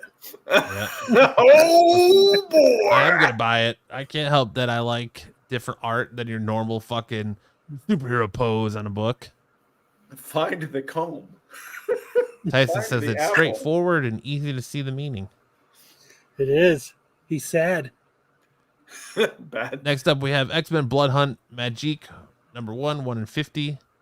Ivan Talavera. Who the fuck picked this cover? I did. Well, it wasn't me. Don't look at me. It's Magique. I really like this one because it's got the regular superhero pose on it, and it's not different, and it's got clouds that are like a depth of field to it. Absolutely. I like the way her abs look like a puckered butthole. Did Lopez pick this? And her package is bigger than mine. Right? Yeah. Got to spit on that thing. She got a cod piece going on. Magic has a bulge. She's been working out, man. Kegels. You get me? You can't help that her vaginal region could snap you like a twig. Her vaginal region. Up next, we have Batman Brave and the Bold, number 14, the Francisco Matina cover. Who just called him out?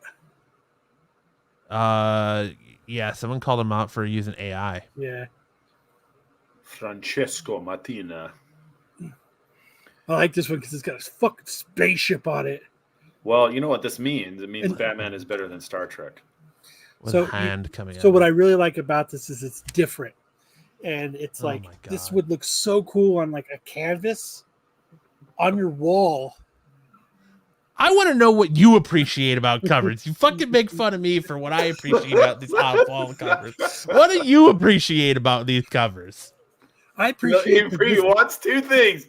Kyle wants two things, Matt. He wants depth of field and he wants it to pop. It's it. Art. And he wants apparently the fucking signature to really pop. Two things. He wants it to pop and he wants depth of field. No, I only say that because that one time you wrote, what I really like about this cover is that pink signature pops. It did. It popped on the book. The fuck do you want from me? No, I really like how the clouds and there's like little happy birds in the back, and it's like, it's like ominous. Hartman, you need to do a Hawk Tua card. That's all you got to do. It would just, I don't know, it just would look so cool on a canvas on your wall, like. Oh my god! And it's got like it would look like a badass painting.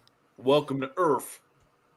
And it's got like a alien arm coming out of it, like it's just got a little bit of, it's not your regular like superhero looking cover, and so it's like different, and that's what really made it appeal to me as a fan of art. It needs Will Smith sitting right here smoking a cigar with a parachute behind him. Should have been at a barbecue. It's got happy birds and happy trees. That fucking spaceship wins the month so far. Next up, we have X-Men Blood Hunt Magic #1 Peach Momoko cover, and you give me shit about the fucking Peach or the Magic cover I pick. That's way better than that. No one. way. This Peach cover's butthole. No way. You're just saying that because you're all mad. No. Your feelers are she hurt. looks like her fucking got donkey ears right here, dude. It's a bow. Doesn't look like it. Looks like donkey ears to me. They're coming out the side of her head. Okay. This cover sucks. You know what it sounds like? I want to know what Ed's favorite covers of the week are. Make sure to subscribe to our Discord so you can put your favorite covers of the week are, because I want to see what some of you fucking Nancy's liking covers, because this is ridiculous. All I ever hear is this cover sucks. I think oh god, she's sucking on period blood. Matt's feelers are hurt. I'm not Discord. I am not. My feelers aren't hurt. I'm just that Superman cover rocked. You're Hardman, crazy. there's a Renovision Discord. Crazy. What'd you like about this cover, Kyle? I really like the pinks and the grays and like the like dirty oranges in the back. It really makes that tree, the watercolors of the tree, really like pop. Gotta pop. I fucking hate you.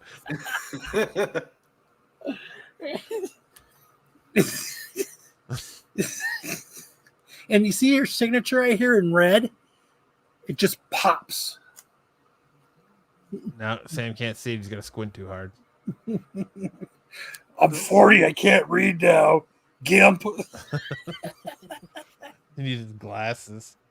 I really like that her signature's red and it blends in with like the watercolor, like looking leaf things, and it just the way her blonde hair flows into these like half curls.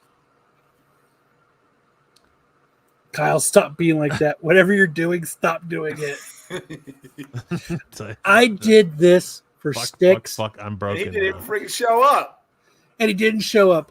I only did this for sticks. And it's actually a cool cover. Like the pinks and the stuff in the back really pops. Bring art critic Thade for the cover segment. I thought this was like, I have no idea what this means for Doctor Who, but it's the picture, the photo cover, but it's actually a cool looking cover. And I thought like we could get some real sticks insight on it. Like this is me trying to help the show get insight, and he's too busy. Pride Month Iron Man.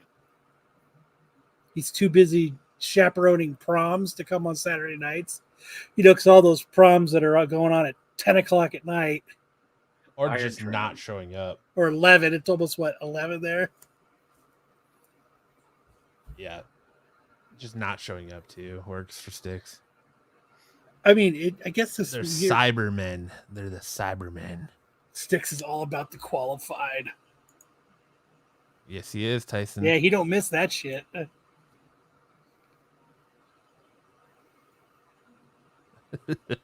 It says, I'm an equal opportunist. I mess with all of you. I'd give Sam more crap about his segment, but I'd turn the channel them 15 minutes. Ed, I know where you guys are at. That's why my segment's only 5 minutes. But the Cyberman, this is actually a cool cover, and I was hoping to get Sticks involved, and he said, fuck you, Kyle Anders show. He says he knows who butters his bread. Joe Doolin does that. Hawk to it, spit on that thing. Lord BK says Doctor Who has been canceled and Six is trying to recover. He wasn't trying to recover yesterday night. Nah. He was there with his big boy pants on last night. Ready to go. Qualified. What's up, dude? Yep. Enjoy the rewind. All right. What's next? Up next, we have Deliver Us from Evil #2, the Simon Baisley cover. That's fucking sick. Like, it's just evil looking. I like it. I'm not even gonna say because of the watercolor backgrounds pop. I just like everything about that is. I need to get this cover. I need to read this ad, you motherfucker. Sucks ass. I agree. This cover sucks ass. You're tripping. I think it's cool as shit. It's fucking wicked looking, man. I like it. Ed and Matt teaming up. They're fine. This looks like the fucking artist from Duckman drew this. This would look badass on a canvas. You should get this tattooed on your calf. Oh, man. She's looking like she coked too much. Coke. Oh, fuck, man. But yeah, that's Stefano Corsley, not Beasley. God damn it, Kyle. But whoa. I just copy what they write. Hold on. It's not my fault. I just copy and paste, man. Fucking dude. I'm telling you. Let's see. God damn it. That can't be good. Oh, no. I haven't got there yet. Oh.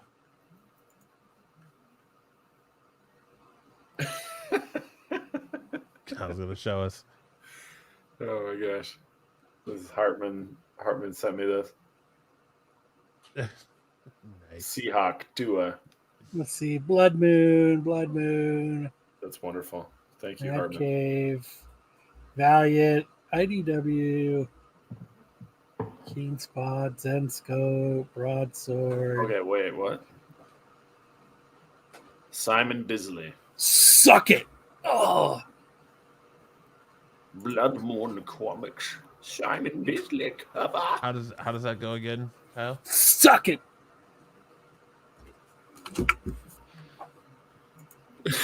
Jackson. Man. If she was breastfeeding, it would put her over the top. Tyson has been watching Joe way too much long. But yeah, I really like this Simon Beasley cover. He says nope. Nope. Let's see.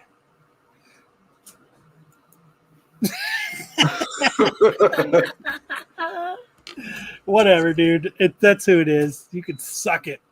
Kyle, you absolute pleb. Stefano Capicola. Hey, wait a moment and try again. Oh, well. Suck it. All right, keep going. They don't even have, even on League of Comic Geeks, it doesn't tell you who the. It doesn't say Stefano Cardizelli. Nope. Oh, it does. Yes, it does. This is a Stefano Cardizelli. Cover 2. How dare you? Right there, How Simon dare Beasley. you?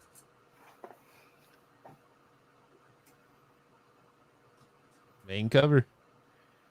What if they're the same person? Oh, yeah, it does says SC. They are the same person.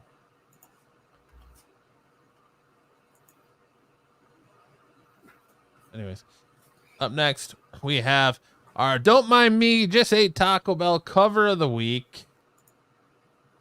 Thanos annual #1, Scotty Young, Big Marvel cover. That is the face that every infant makes when he takes a shit. As I was looking at what could be this, I saw my grandson making that exact face before he farted so loud and filled up his diaper. That's the face my daughter Logan makes. She came to me the other day and she's like, "Daddy, look, I'm pooping." She goes, and I go, "You're pooping?" She goes, "No, I'm taking a shit." Making that face, so now I know you're on drugs, Matt. What did I do? Kyle just got a hit put on him, robbing an Italian of their credit. I take it back. It is whatever Italian dude. We've been offended. SC is.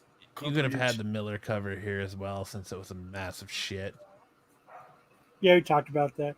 But this just reminded me of just a baby shitting its pants. So, well, not to mention he's also shaped like a bell, like Taco Bell.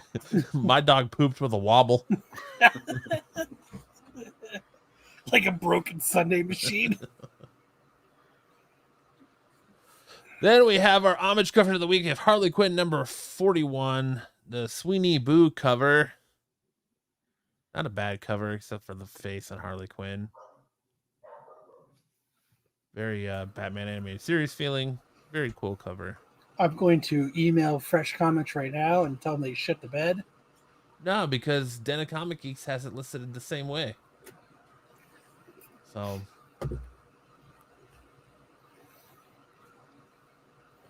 up next we have The Legend of Quested, video game homage cover for the classic NES Legend of Zelda. I feel like this is becoming one of the most homaged covers for Whatnot. Oh yeah, it's a good thing they put their brand on there. Whatnot Entertainment System. Then we have Washed in Blood, #3, the Kent cover. What's this one homaging, Kyle? A movie poster. It's What kind movie? of like a movie, like, you know, that you would see on a wall in like an urban area. Okay. You son of a bitch. Midtown has it as the Stefano Cardizelli cover. Midtown's the source of truth, huh? So is it homaging Star Wars or Conan the Barbarian? Conan. So even Midtown has it as someone other than what Joe's saying, huh? No, he's got it. No, it's doing it as Joe said it was. Okay. Buffy says Logan's Run. There you go. Thank you, Buffy. Super bad. And then we have our artist and writers highlight of the week.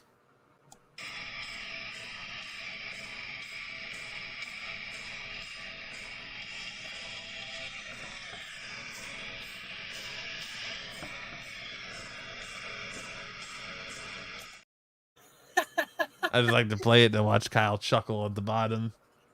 Just because it's so funny. Continuing on, finishing up the Scotty Young Big Marvel that, like Kyle said, Pete will replay on Monday for you guys. Because you know what? Fuck it. We have I Vengeance. just thought of that this morning. We have Vengeance of the Moon Knight. Scotty Young. I feel like this is his laziest fucking cover ever. Yes, I do too. We have Daredevil number 10. Not bad. I like that one. We have Black Widow, Hawkeye. Hawk 2-eye. Then we have Jackpot and Black Cat. With his first, I think it's his first Mary Jane Jackpot he's drawn. Maybe I'm wrong. Probably wrong. See you in a few, Tyson. We have Midnight Sun's Blade, looking like a Keebler elf. Then we have that Thanos number 1 Taco Bell cover. The poopy cover. And that is it for our Scotty Young big Marvel variant covers. I hate myself for saying this, but give Sam the bell. Ring the bell.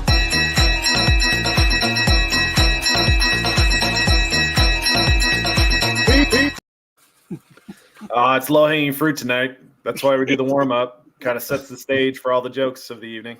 Low-hanging fruit. Our first appearances this week include that beloved Captain America cover from last week, Captain America 10. So shitty. This sucks so bad. The first appearance of Seer, a Mohawk chick in Cooking a a bar. steak. Well done. That's what they cooking a steak. Who gives Captain America the power to see the past, present, and future. Keep an eye on that guy. And then we have Venomverse Reborn number 1, the first appearance of Venom from the PlayStation universe.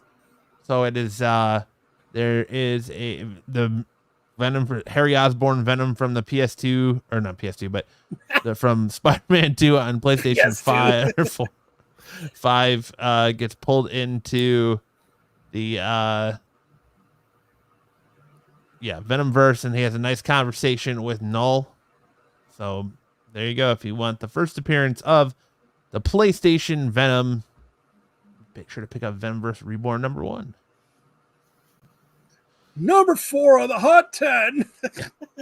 And that leads us to Hot or Iced. Where are they now? And I'm going to go ahead and muff punt it to Kyle. Muff punt it. So we're doing the hot 10 list, the top 5 of the 10 from July 7th, 2023. Ben Stein's list at number 5. We have the Daredevil 612, Paulo Rivera 1 in 10 variant. Says $200 to $300 raw. This book was $130. This book has turned into a monster somehow. I get that it is somewhat hard to find, but this current price point seems insane. And as you can see, I was really lazy putting this segment together this week. So what are you guys thinking now? It's a year later. Well, almost a year later. 200 to 300 was 130. What do you think they're going for now, Sammy? I mean, it's been such a delay in this show. Obviously these are modeled after the show characters. So, gosh, I bet they're not as hot. So I'm gonna say it probably went back down to around the 130 to 150 level. I'm gonna say it's lower than that. I think it's coming in at maybe $50. Think so? Yeah. Yes, this is a cool cover, and I mean, do you think a lot of stores ordered more than it's a 1 in 10, so it's every 10 issues, so I could see that being the case with the Daredevil, yeah. 612, did people really think to order a lot of these? I don't know, show us, Matt. What are they going for? Just as $5. 5 Hakpuas. Ed says 25. Ooh, I was way off. So, you could tell that there's some people that really, if you go back to one slide, like 200 to 300. Book was 130. Now go to the other one.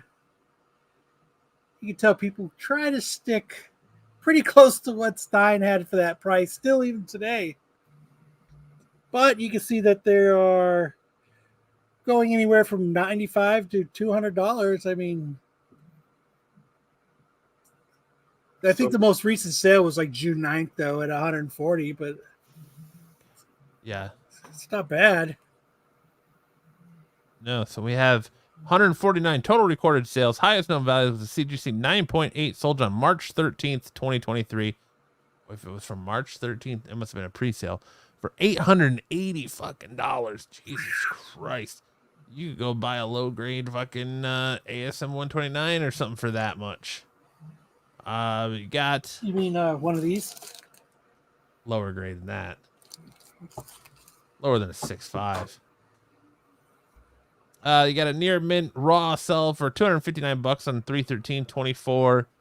You had a no grade sell for $180 on 4/29/24. You had no CGC grades sold in 2024. Yeah, when I was looking on eBay, I didn't see any graded ones either. But I mean, this one's not bad. Still kind of holding up there. So if you got it, hold it. At number 4. Barnstormers number 1, the Jenny Frizen 1 in 25 variant, $40 to $50. Dark Horse doesn't do a whole lot of incentive variants. This is an all-star team working on this book for what it is worth. What do you think this book is now doing for 1 in 25? Jenny Frizen, I know Joe paid $180 for this book just because it was Jenny Frizen.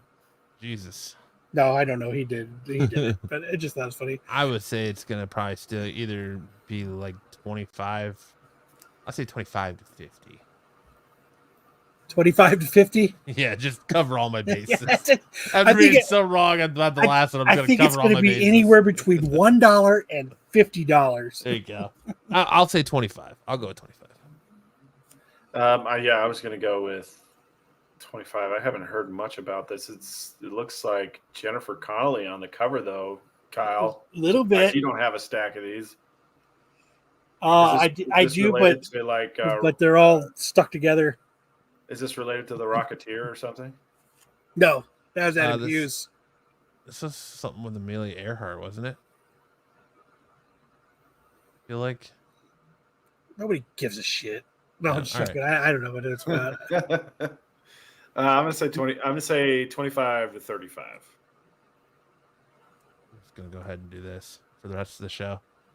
I'll put myself in my place. Well, go to the next fucking screen at least. There you go.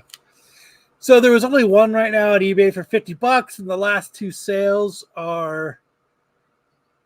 So I would have been right with my $25 to $50 guess, you son of a bitch. Well, no shit. The last couple sales, one was for $30, the other was for $50, and that 51 was from across the pond. Kyle stains are on the cover. The only thing I hate now is if you notice, it says seller. It doesn't have their names anymore. It just says shop with confidence. Seller 100% positive 666. It doesn't have their name. So now we can't see when GT sells a book. I'm pretty bummed about that. 49 total recorded sales. Highest number Nobody else gives a shit. GC 9.8 on December 9th, 2023 for $176.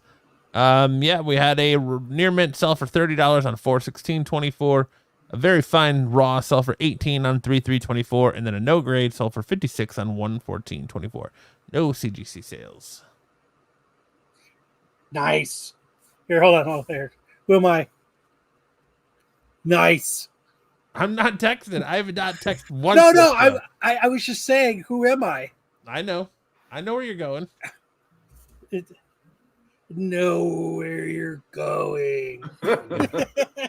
That's Matt talking while he's looking for the bumper to play between segments. Like fucking Yoda riding a bitch's back tonight, I see, huh? I'm Googling. At number 3, we have Darkwing Duck. Number 6, the Carlo Loro 1 in 20 Virgin variant. says $30 to $75. There are a ton of Akira homages, and they tend to do well. I'm honestly surprised this one hit. This is badass. I don't know why you'd be surprised that this one hit. You know, I think he's surprised because it's like there's not enough color to pop, and like this wouldn't look good on a canvas. Yes, it would. I'd hang this in my bathroom. You could wallpaper your whole house with all the Akira homages. Yeah. No, this is pretty cool. So what do you think? 35 to 75? I think that they're going from $2 to $85. I would say still right around 35. You think it's holding steady right there? Yeah. If I could get one for $20, I'd totally jump in on it. I'm gonna say $60. 60, nice. Rip Macho Man. So there's one for $30, our best offer, Matt. On eBay right now. Hey-oh! I'm gonna go buy that. So we got one. Go back. 35 to 75. 35 to 70. Yep. So go with the next one. So someone obviously watched and said, I'm putting this up for 75 because that's what Stein said. And the last hot on there with the fire emoji. That ups the price every time. Hot. The last sale was like in April, but it was $30. Hey guys, the next time you guys put something up for sale, make sure you say hot Tua. Oh my God, I'm gonna post a book right now and do that. Had 11 total recorded sales. Highest known value was a raw July 6, 2023 for $80. Had a near mint raw sell for $20 on 1/14/24. And no grade sell for $45 on 11/18/23. No CGC slab sales. So, but there you go, Matt. You can put in that offer.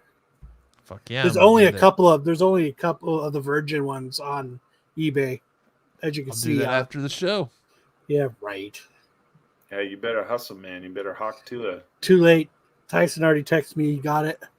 Nice. At number 2, we have the Spider-Man 2099, the number 1, the Toy Biz White. CGC 96s were going for $600. Had fallen to $425 2 months ago. CGC 94s were $400 to $450. Well, I think this book has a great look to it. I'm surprised people seek it out since it came so many years after the original. So what do you think in this book did? The Toy Biz White. I think this is actually like they call it like a second. They're calling it a second print. I'm gonna say 300 for a 9.6 or just in general. Just in general. Doesn't matter the grade. It's just $300. Yeah, because I think it's raw $300. 300 bones. Raw $300. You think raw $300? Yep. I'm gonna say it's cooled off a lot. I'm gonna say 150. Yeah, let's say 150, 125, 150 for a raw. David says, I want this book so bad. All right, where are they at? They're still smoking hot. They're still smoking hot. People are still paying. You guys need to start spitting on that thing. Right? Cooling it off. 300 plus for 9.4 to 9.6, huh?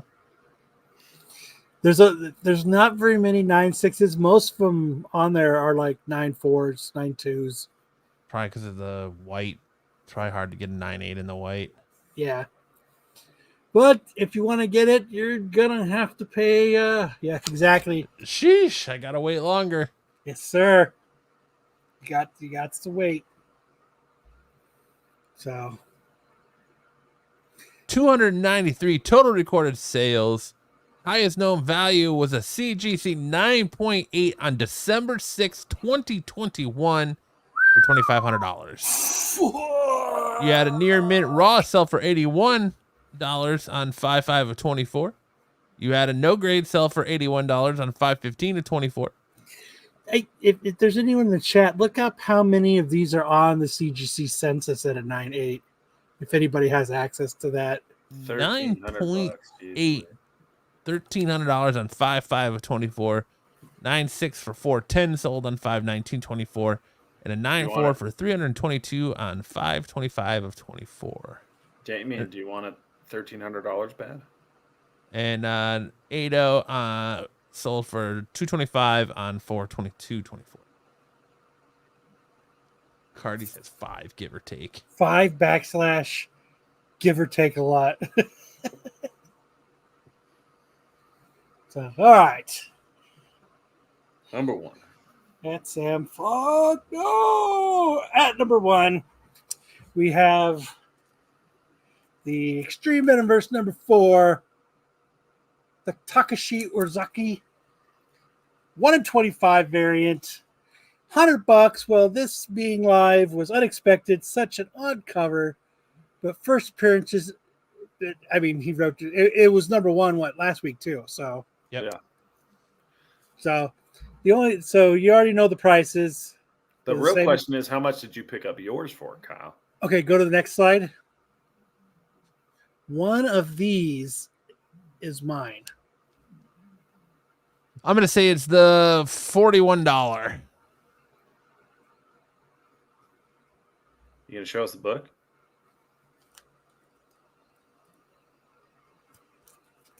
Hey-o, looking good. Looking good. Look what old Kyle got. It's like a big old ball of cotton candy. That's what happens as I research these covers and I'm going back and going through the sales over there. I end up doing shit like that. But actually, it's not that one. It's the top one. 51. You spent $51 on it. Yep. It's a good call. I forgot I had even did it, and then my phone dings, and I was like, "Oh fuck!"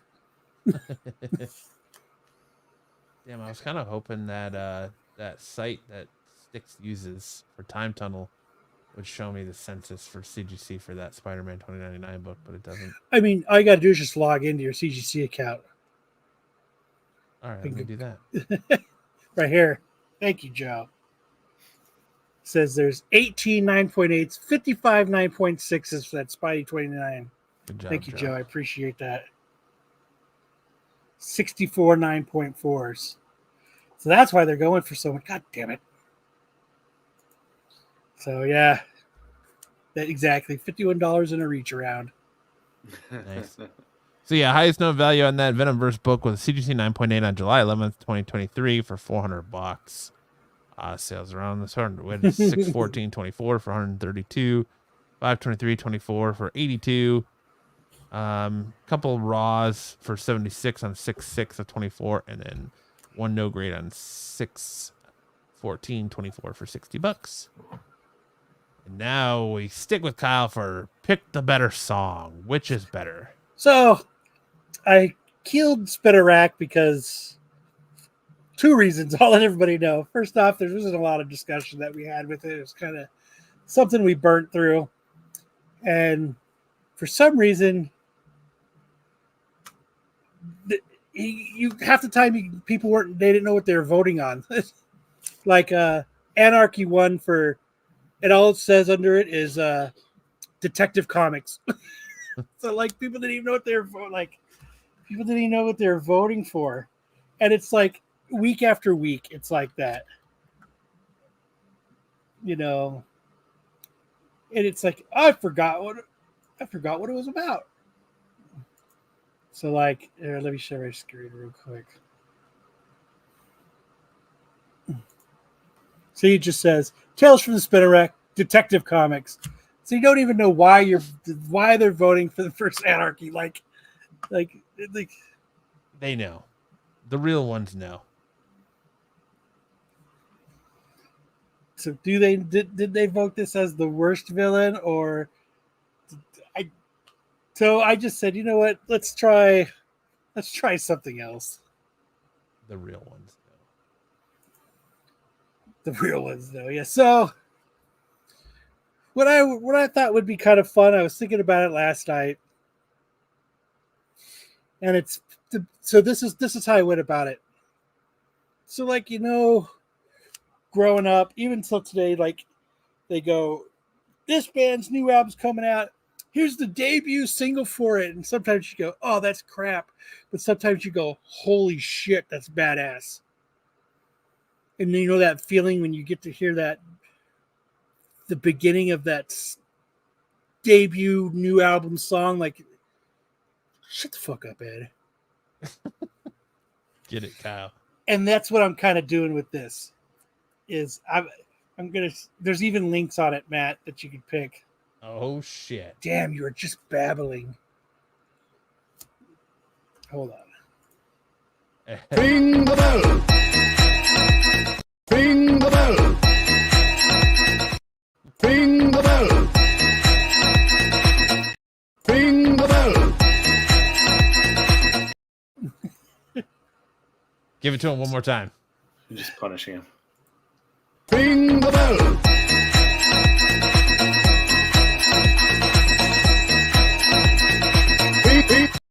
Ring the bell. There it is. Sorry. But that's what it is. So like that feeling you get like when you hear the debut the first time you hear a certain song, make Ed feel your wrath.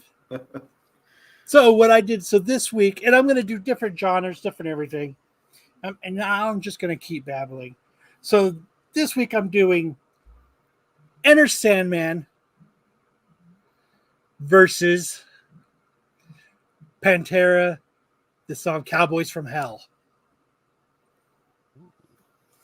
So, which one did you start with? Google. Oh, is this the copyright strike contest of the week? It's going to be yes. You can't hear the audio, can you? No. Okay. But just imagine it in your mind. Yeah, just imagine it. No, fucking play it. That's the point of the fucking I'm going segment. to. God damn it. Why don't you hum it for us, Kyle? Hold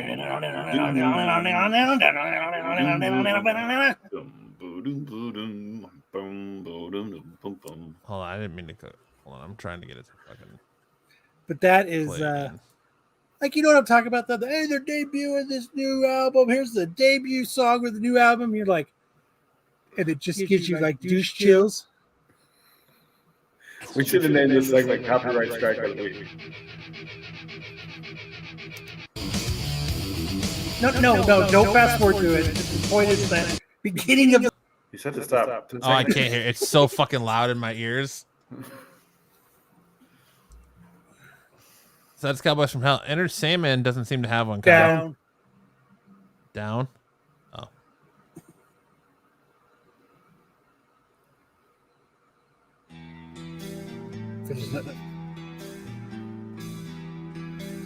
You're just like, oh shit, a new Metallica song. And you're like, right here, you're like, what's gonna happen? What's gonna happen? Oh.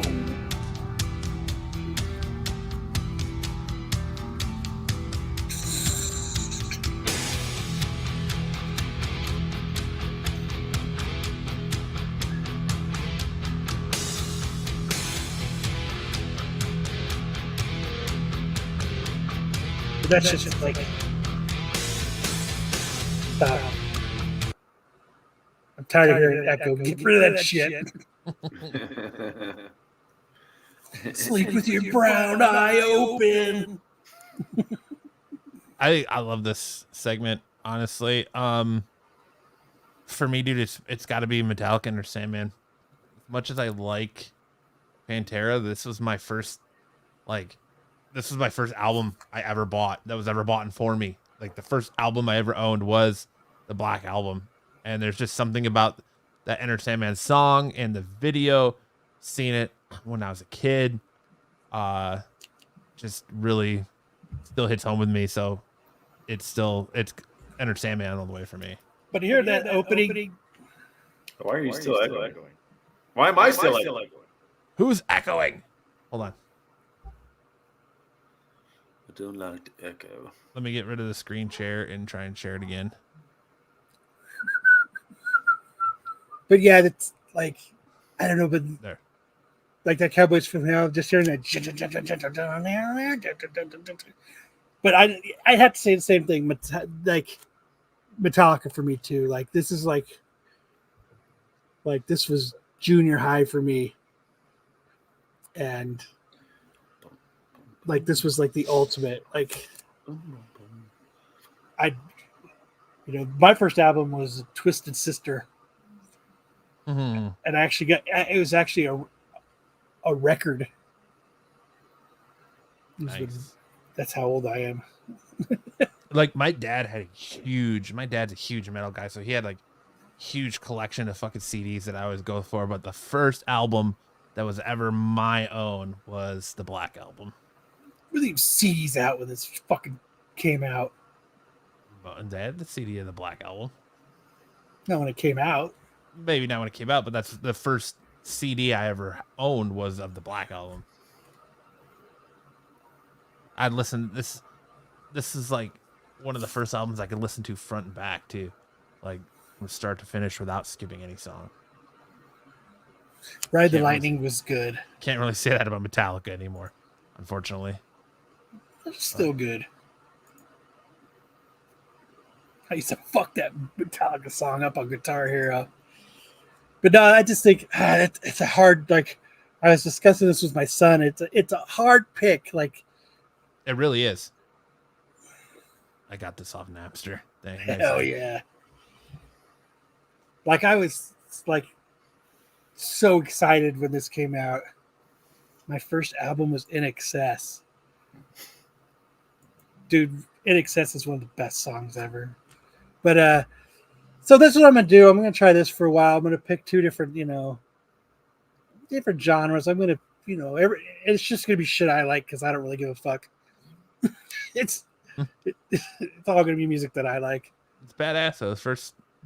This is a hard one, but like I said, the nostalgia is there with me for Enter Sandman. So, like, it's awesome hearing both.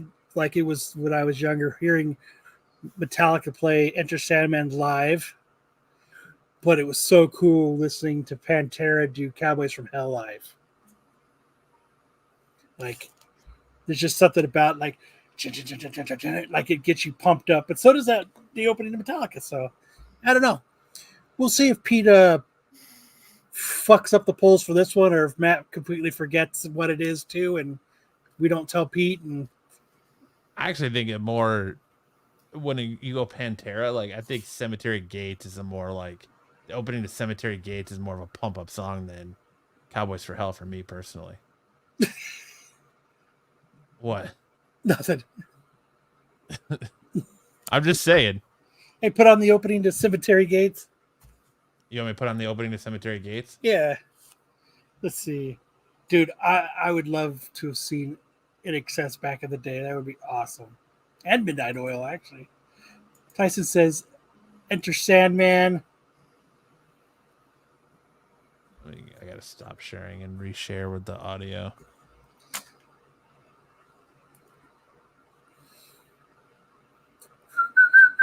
What do you think, Sam? I'm going to go with the Metallica one. Why is that? Because I've listened to Metallica. I have not really listened to Pantera my whole life. Dude, back in the day, man, the Pantera concerts were insane. Yeah, I was when I was a kid, I was more into like Kenny Loggins and Christopher Cross, that kind of thing. Sailing takes me away. That's the kind of crap my parents, that's what they had on in the living room. Suck my balls. Dude, I mean, no, you sold me, man. Listening to that right now sold me. This is us ribbing you because there was no audio. Oh, you couldn't? You seriously couldn't hear the fucking audio? God damn it! Dude. I even reshared it to make sure there was audio. What the fuck?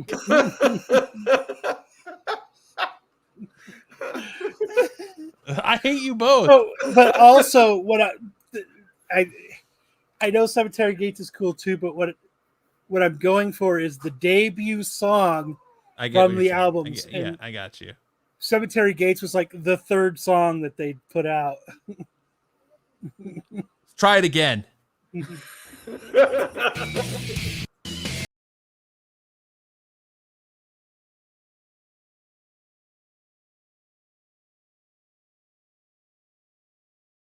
Like Cowboys from Hell, there's like a build-up. Sons of bitches. Why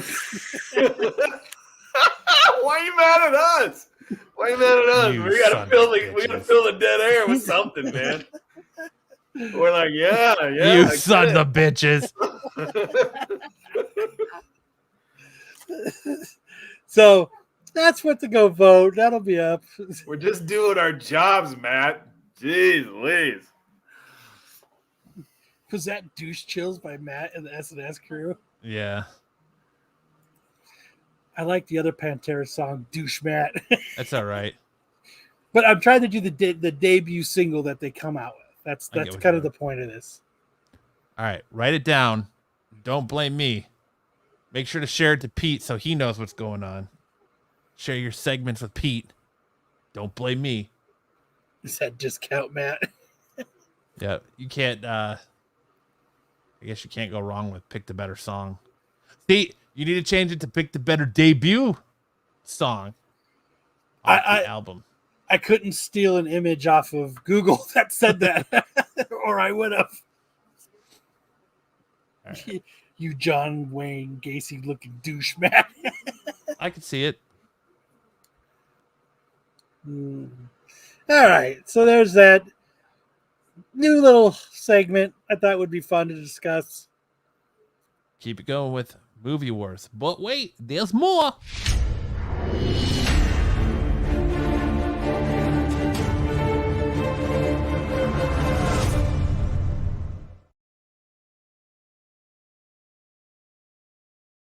Just Which so that way debut you song from the albums you like? I like Cemetery Gates.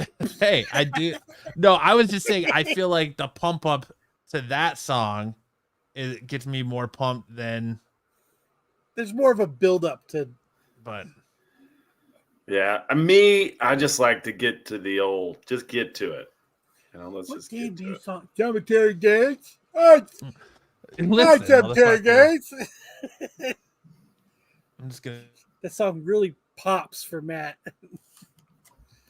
All right, now we're on to Movie Wars. As you guys, Matt's going to keep himself muted.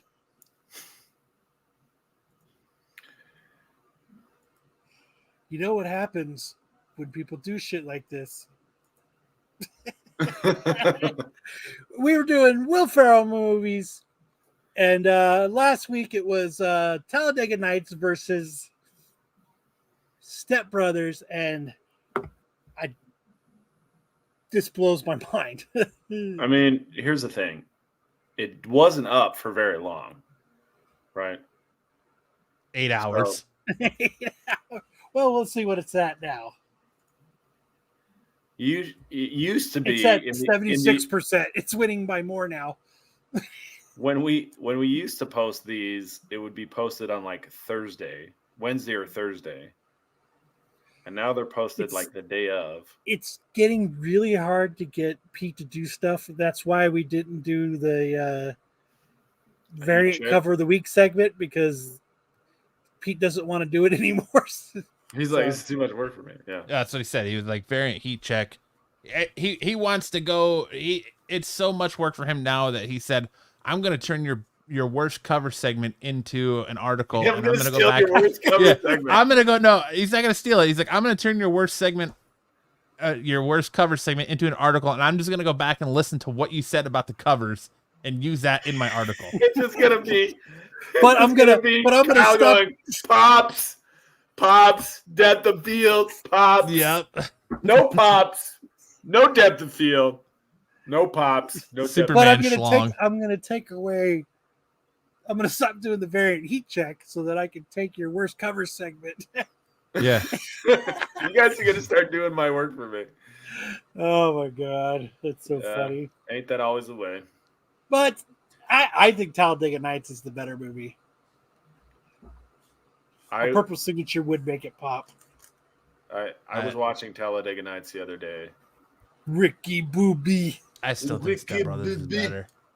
Really? And I think Step Brothers. I love Talladega Nights, but I think Step Brothers is better. I think Talladega Nights is. It's like, don't get me wrong, Step Brothers is good. It's funny, but like Talladega Nights is just out of control. I think Step Brothers is out of control. Freaking hilarious, dude. When they're making them eat the old dog poop, the white dog crap.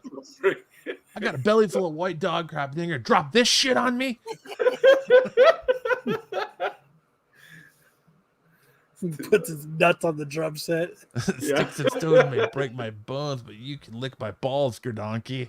The fucking California wine mixer.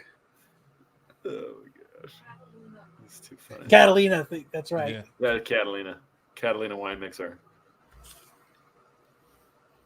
I'm not gonna put my nut. I'm not gonna just put my nuts on it. Do you want to do karate in the garage? The house was built in 1874 by General Custer. What's your favorite dinosaur? 1, 2, 3, Velociraptor. John Stamos. Who do you have the sword autographed by? Randy Jackson. Randy Jackson from American Idol. You're not gonna not get Randy Jackson's autograph. I thought he was gonna rape me. He said he had a crazed look in his eyes and he screamed, "Let's get it on." I was talking about the fight. Did you just fart? Yep, I can taste it. What is that? Onions? Onions and ketchup? All right, now the tuxedo seemed kind of fucked up. This is a house of learned doctors. Yep, that's a good one, Joe. What if she comes at?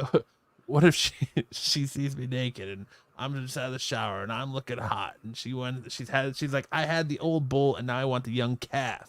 And she sees a luscious bead of sweat going from my chest pubes down to my ball fro. Now I'm about to watch Step Brothers tonight. I've not done movie quotes. I'm not doing that this week. It's alternating. Yeah, I think Step Brothers is the right call. Yeah. When they're singing, what is it, Guns N' Roses? Singing Sweet Child of Mine. I paid for the voice lessons. He starts going in on him, right? Yeah. Oh, fuck, man. All right. So, since Step Brothers won, I'm doing Anchorman versus Step Brothers. I think Step Brothers is going to take it again. Dude, Anchorman. Even though Anchorman's funny. Anchorman is where it's at. I say, let the boy watch. That's fucking Ashley Schaefer from Eastbound and Down. Yeah. Love that show. Ashley Schaefer, BMW. Let the boy watch.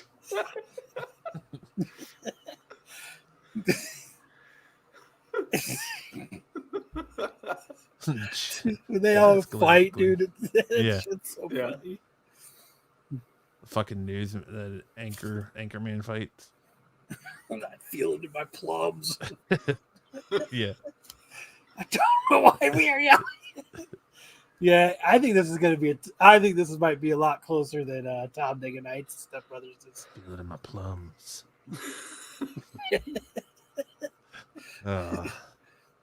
And fuck you, San Diego.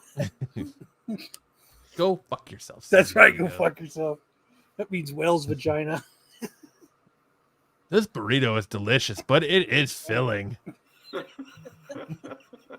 Milk was a bad choice. When he kills Jack Black's dog. Or no, Jack Black punts his dog. That's right. After he hits him in the face with the burrito. Oh, man. This just in. Cannonball. I killed him. Is that a grenade? That's what it is. Is that a grenade? The ghost of Stonewall Jackson. Shit. All right, but yeah, so I think Hopefully he can go vote. Hopefully he just, at least it says Will Ferrell movies. At least he figured that one out. Instead of Detective Comics. Because, you know, this is Pete when he comes to doing shit for us. I didn't do fucking shit. I didn't rig shit. I didn't fucking do this. I'm not worried about it. All right, it's just another segment that's been taken from us. No big deal. We're going to give you the outside looking in. Oh, well, we're going to give that to the qualified now, and I'm going to make sure that gets done every week, and we're going to give you variant heat check instead. Well, I don't have time to do variant heat check anymore, so I'm going to take that from you, too. But I'm going to take I'm going to go ahead and take your segment instead and write an article about it. I can't do best covers because somebody else is already doing that, but I think worst covers would make for a good topic starter. And while you're at it, stop picking on everybody. You guys are so mean. And leave Thane alone. You guys are mean. Matt, you smelly pirate hooker. I wish I was a smelly pirate hooker. It'd be sweet. You like smelling pirate hookers? Absolutely. It's us. Hey, what's up, gang? That escalated quickly. Because we're smelling pirate hookers. It really got out of hand. I just want to share this gloriousness one more time. If we're talking about leaving people alone. Let's never leave anybody alone. Dude, where's that fucking... Oh, yeah, remember that was the quote last week. You're triggered, Kyle. Yes, it was. You're triggered. All right. I'm not triggered, you're triggered. TV show showdown. Last week we did X-Men, the animated series versus X-Men 97. You guys voted 55 to 45% in favor of X-Men, the animated series. And so this week we're doing Riverdale versus the Runaways. You should put your face over Will Ferrell's face and Douche Thane's face over. The Step Brothers. Not a bad idea. That'd be pretty good. So make sure to head on over to the Renovision YouTube channel, click that community tab, and vote in this week's. I would say I like Riverdale better than the Runaways. You know what, though? And this just is occurring to me right now. Riverdale has hot chicks in it. The Riverdale Indeed. diner sign says "die." Yeah. I wonder if that's meant to build Kill Luke Perry. Kill Luke Perry? Yeah, he did die while he's doing that show. Good night. That's some bad juju. Runaways was a crappy, guilty pleasure. And so is Riverdale. Yeah. Every season you got the hot girls dancing in their underwear, so. And there's nothing wrong with that. Absolutely not. That's just the CW brand. And that brings us to our Who Said That quote of the week. That goes to me when I said, you can't just shove wieners in your mouth one day out of the year. The hot dog championship. Yeah. Yes. I was going to do. Great on mute. I was going to do Marco where he said some fat guy hates me. But I decided to go with me.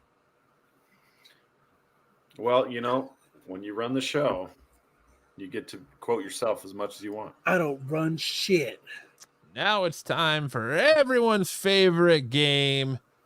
The Guess That IG post that Dom liked and others. It is my favorite featuring game. friends because it's gone just past Dom now. So it's Guess That IG post that Dom likes and friends. Guess who liked? I'll have to change it to guess who liked the IG post. There you go. Up first. Did Dom like this pic of Ariel Winter? Ariel Winter. Like Ariel Winter? Who doesn't, right? I liked her more before the reduction, but she's still absolute smoke show. She has a lot of dogs now. And not as much with the blonde hair. Yeah. I didn't like the blonde hair. Ed says, yep. What do you think, Sammy? Yes. Matt? I think yes. Who doesn't like her? She looks like Kylie Jenner. You can take that fucking back. She looks like Ariel Winter. TK says yes. All right, what is it? What is it? Did he? Fuck yeah, he did. He did. Of course he did. I do want to just drop a kind of weird connection. It's like 6 degrees of Kevin Bacon. I went to high school with a girl who was Ariel Winter's vocal coach, while she was doing Sophia the First. And I went to high school with a guy who painted Jeffrey Dahmer pictures. I just want to show you some pictures. Yep. Kyle's like, I don't give a fuck about what either of you said. I was trying to think of something to say. She's from the TV show Modern Family. She plays the middle daughter. Modern Family. Modern Family. Yeah. She was the nerdy kid. She also is in a movie with Burt Reynolds. She has red hair and tattoos. Moving on. Next. Did Dom like this pic of this dude looking like he's putting his dick on the table? Dude, look, he's got massive balls. Like, look at that. Gooch in there, dude. What the heck? It's not just Jesus. Rick. Ed says, yup. Yep, with the quickness. Yeah, I think he did like that. I think it's Tyson. You think Tyson's got he likes the big old balls on the table? I mean, this does not seem like something that Dom would like. Yeah, yeah. I'm going to say yes, Dom definitely would like fake. This is discount Kyle. It's a medical condition, Kyle. It's elephantitis. I'm going to say Dom did not like this picture. I'm not a fairy. Did he like it? Yeah, he did. I think Dom's just liking weird stuff now to throw you off the trail. I think so too. Oh, TK said no. No. Do you think Dom liked this pic? I mean, he's in it. He's in this pic. He is in it.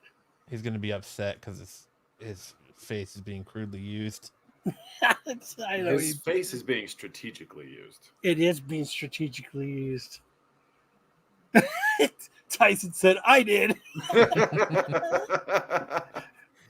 Yeah. Kyle, you're number one now. Intro. Yep. I'm gonna say this was Tyson. I'm gonna say it was Tyson too. I mean, Tyson came out of the woodwork. Yeah. Gave it away. So who liked it? Oh, whoops. Tyson liked it. His face. Is there a version of this picture that doesn't have Dom's face on it? Just asking for science. I did it because I thought it would be funny. That is funny. Oh, here we got AI. AI coming in. Did Dom like this pic? Man, Dom does like some AI hotties. She's hanging out. She's got the weird reflection of her fingers in the glass. It almost looks like her fingers in the glass. Yeah, it's phasing through the beer.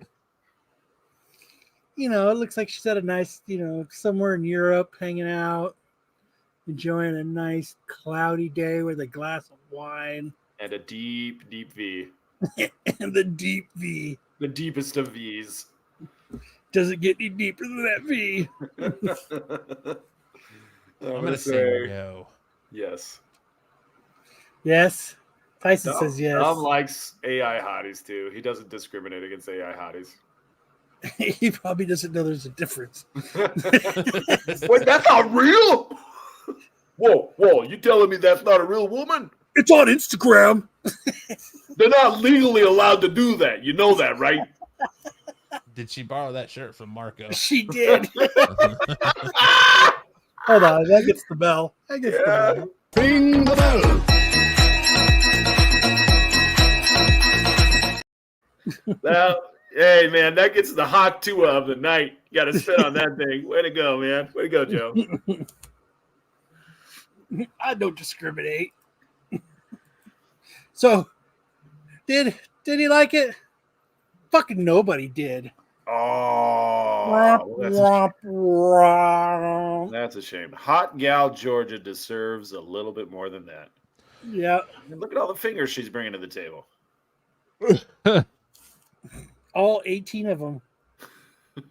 And one that phases through a glass. Yeah, imagine what she could do to you. Hey now. And she's got fingers growing on top of fingers. And how many stems are there to that beer glass? Yeah. 1, 2, 3, 4, 5, 6. Did Dom like this pick? Now, how do you say her last name? Ella Anus? Annex? Anus. They hate us because they ain't us. Oh, What do you think? Green hair. You got the wool knit bikini. I mean, she probably made it herself. You got or grandma. Grandma made it. Grandma made it for her. You know, honey, I thought you might like a little bikini for your summer outfit. Thanks, Grandma. Nailed it.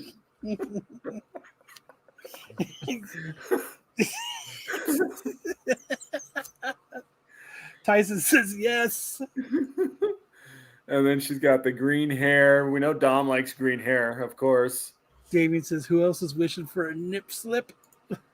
You know, just one nip.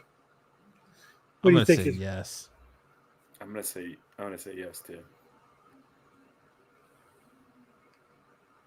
Yes, he did. Hey, good job, guys. Good job, everybody. All right. Good job. Track it down. Did Dom like this pick? Well, I see some extra Doms hiding around in there. And where's Domo? And if I know our Instagram algorithms, this is definitely going to show up in Tyson's feed before it shows up. Yeah, I think this is a Tyson. Yeah, Tyson says nope. Davey says nope, too young. Tyson trying to throw us off. It's either Kyle or Tyson. This is I part think of the this is a breastfeeding Tyson. algorithm. That's what's going on here. She's about to plop a baby doll on this sucker. Ed says Tyson for sure.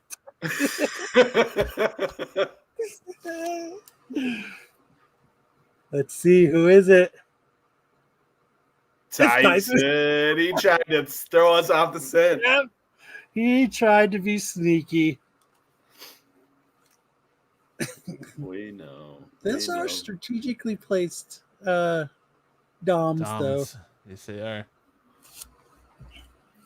That is the who liked the IG post game. Now that we're gonna have to update it. Tyson likes him fresh out of high school, you fiend. Fiend. Tyson's probably gonna be like, "Damn, was I?" Oh, next up we have the time tunnel with Sticks. Sticks, where you at? Where you at, Sticks? All right, Sticks, we're waiting for you. Oh, all right. So I guess we're skipping the time tunnel again this week. All right. Hold on, let's see what we got here. We don't have a lady time. No lady time. All right. So we are rolling right on into everyone's most hated segment. What you talk about comics? This is the segment that ends YouTube careers right here. Yeah. I don't want to talk about gay shit. Connection.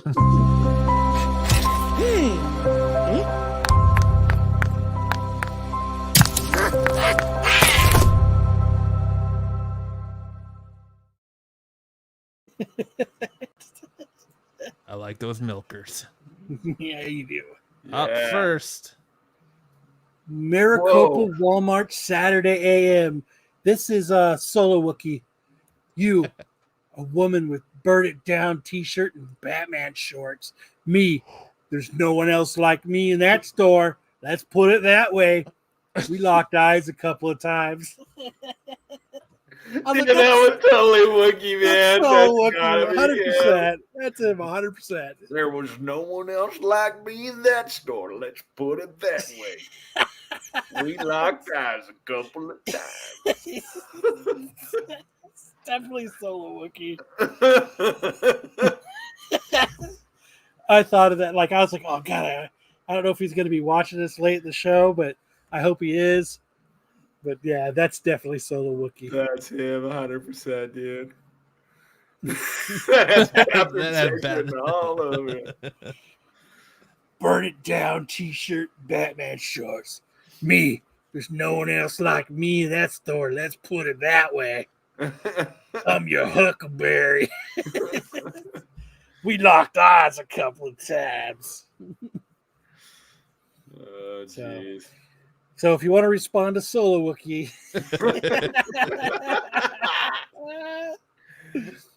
Friday afternoon club, West Side. Looking to fill up and become wide open to new ideas and new opportunities for expansions of the nether regions of my backyard. Kings are the best for the West Side. FYSTs are even better. What are FYSTs? What does that mean? Let's see. These are the best for the West Side. F your fresh young studs, suckling titties. Good night. We are so out of it. We're not hip to the Craigslist lingo. You can't use that in Scrabble. Fists. Kinks are the best for the West Side. Fists. The hand. Oh no, that's the actual word. Fists are even better. Got it. We got it. Fists. To insert the hand into the rectum.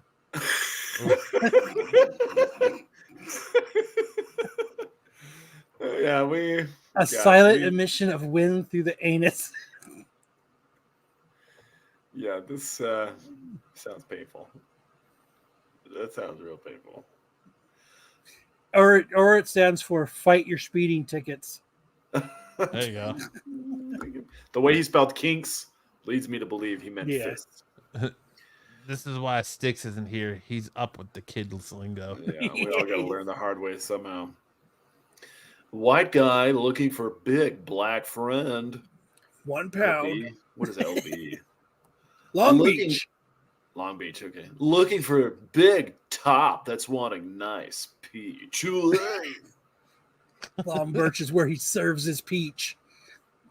Good night, dude. Hey now. Hey, Craigslist is where you put this stuff. Oof. I'm on a quest for Arctica. I'm on the ultimate quest for a mature woman's ass to worship. I'm a male, early 40s, in search of a woman around my age or older who's wanting to have their ass worshipped, body admired. That's it. Hit me up for details. This guy wants to get high on her supply, my man. He wants to suck the farts right out of her butt. He wants to huff them direct from the source. He doesn't want a middleman. No filter. No filter. He wants to stick a onions and tube ketchup around her ass and have her fart into his gas mask. Onions and ketchup. Absolutely. He wants some of that carbon monoxide straight from the source. Telepathy. Yours. I hear you loud and clear, you piece of shit.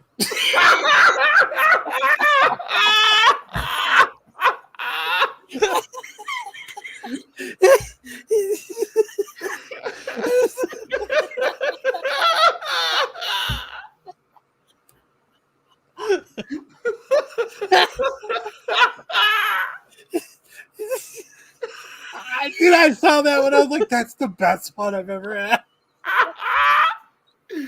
Oh my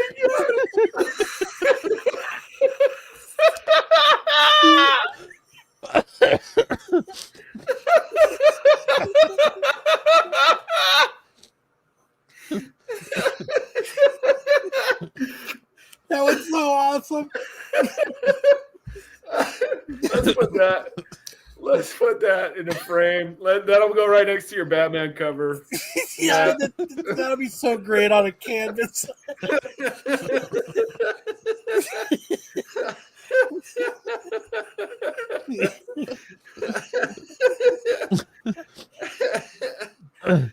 Oh my god. I hear you loud and clear, you piece of shit.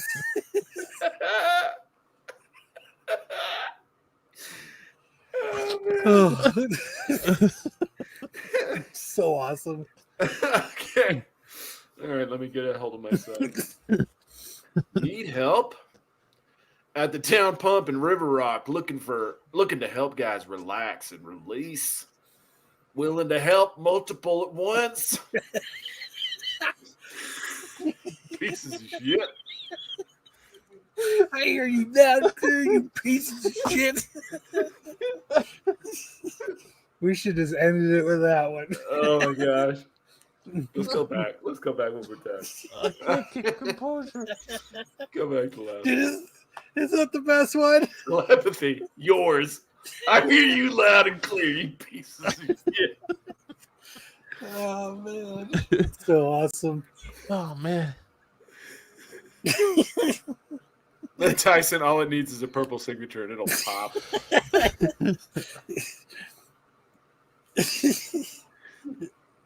Oh, looking for Mr. Seaman in Belgrade. I'm looking for someone to chat with as I jack up. The nastier, the better. This may lead to a meet and eat.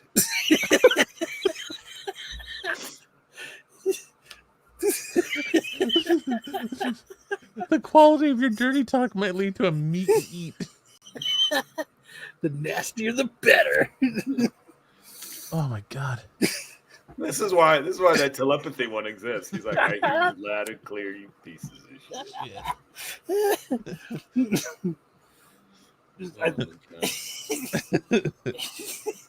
You know what? This segment isn't always the cream of the crop, but that one post.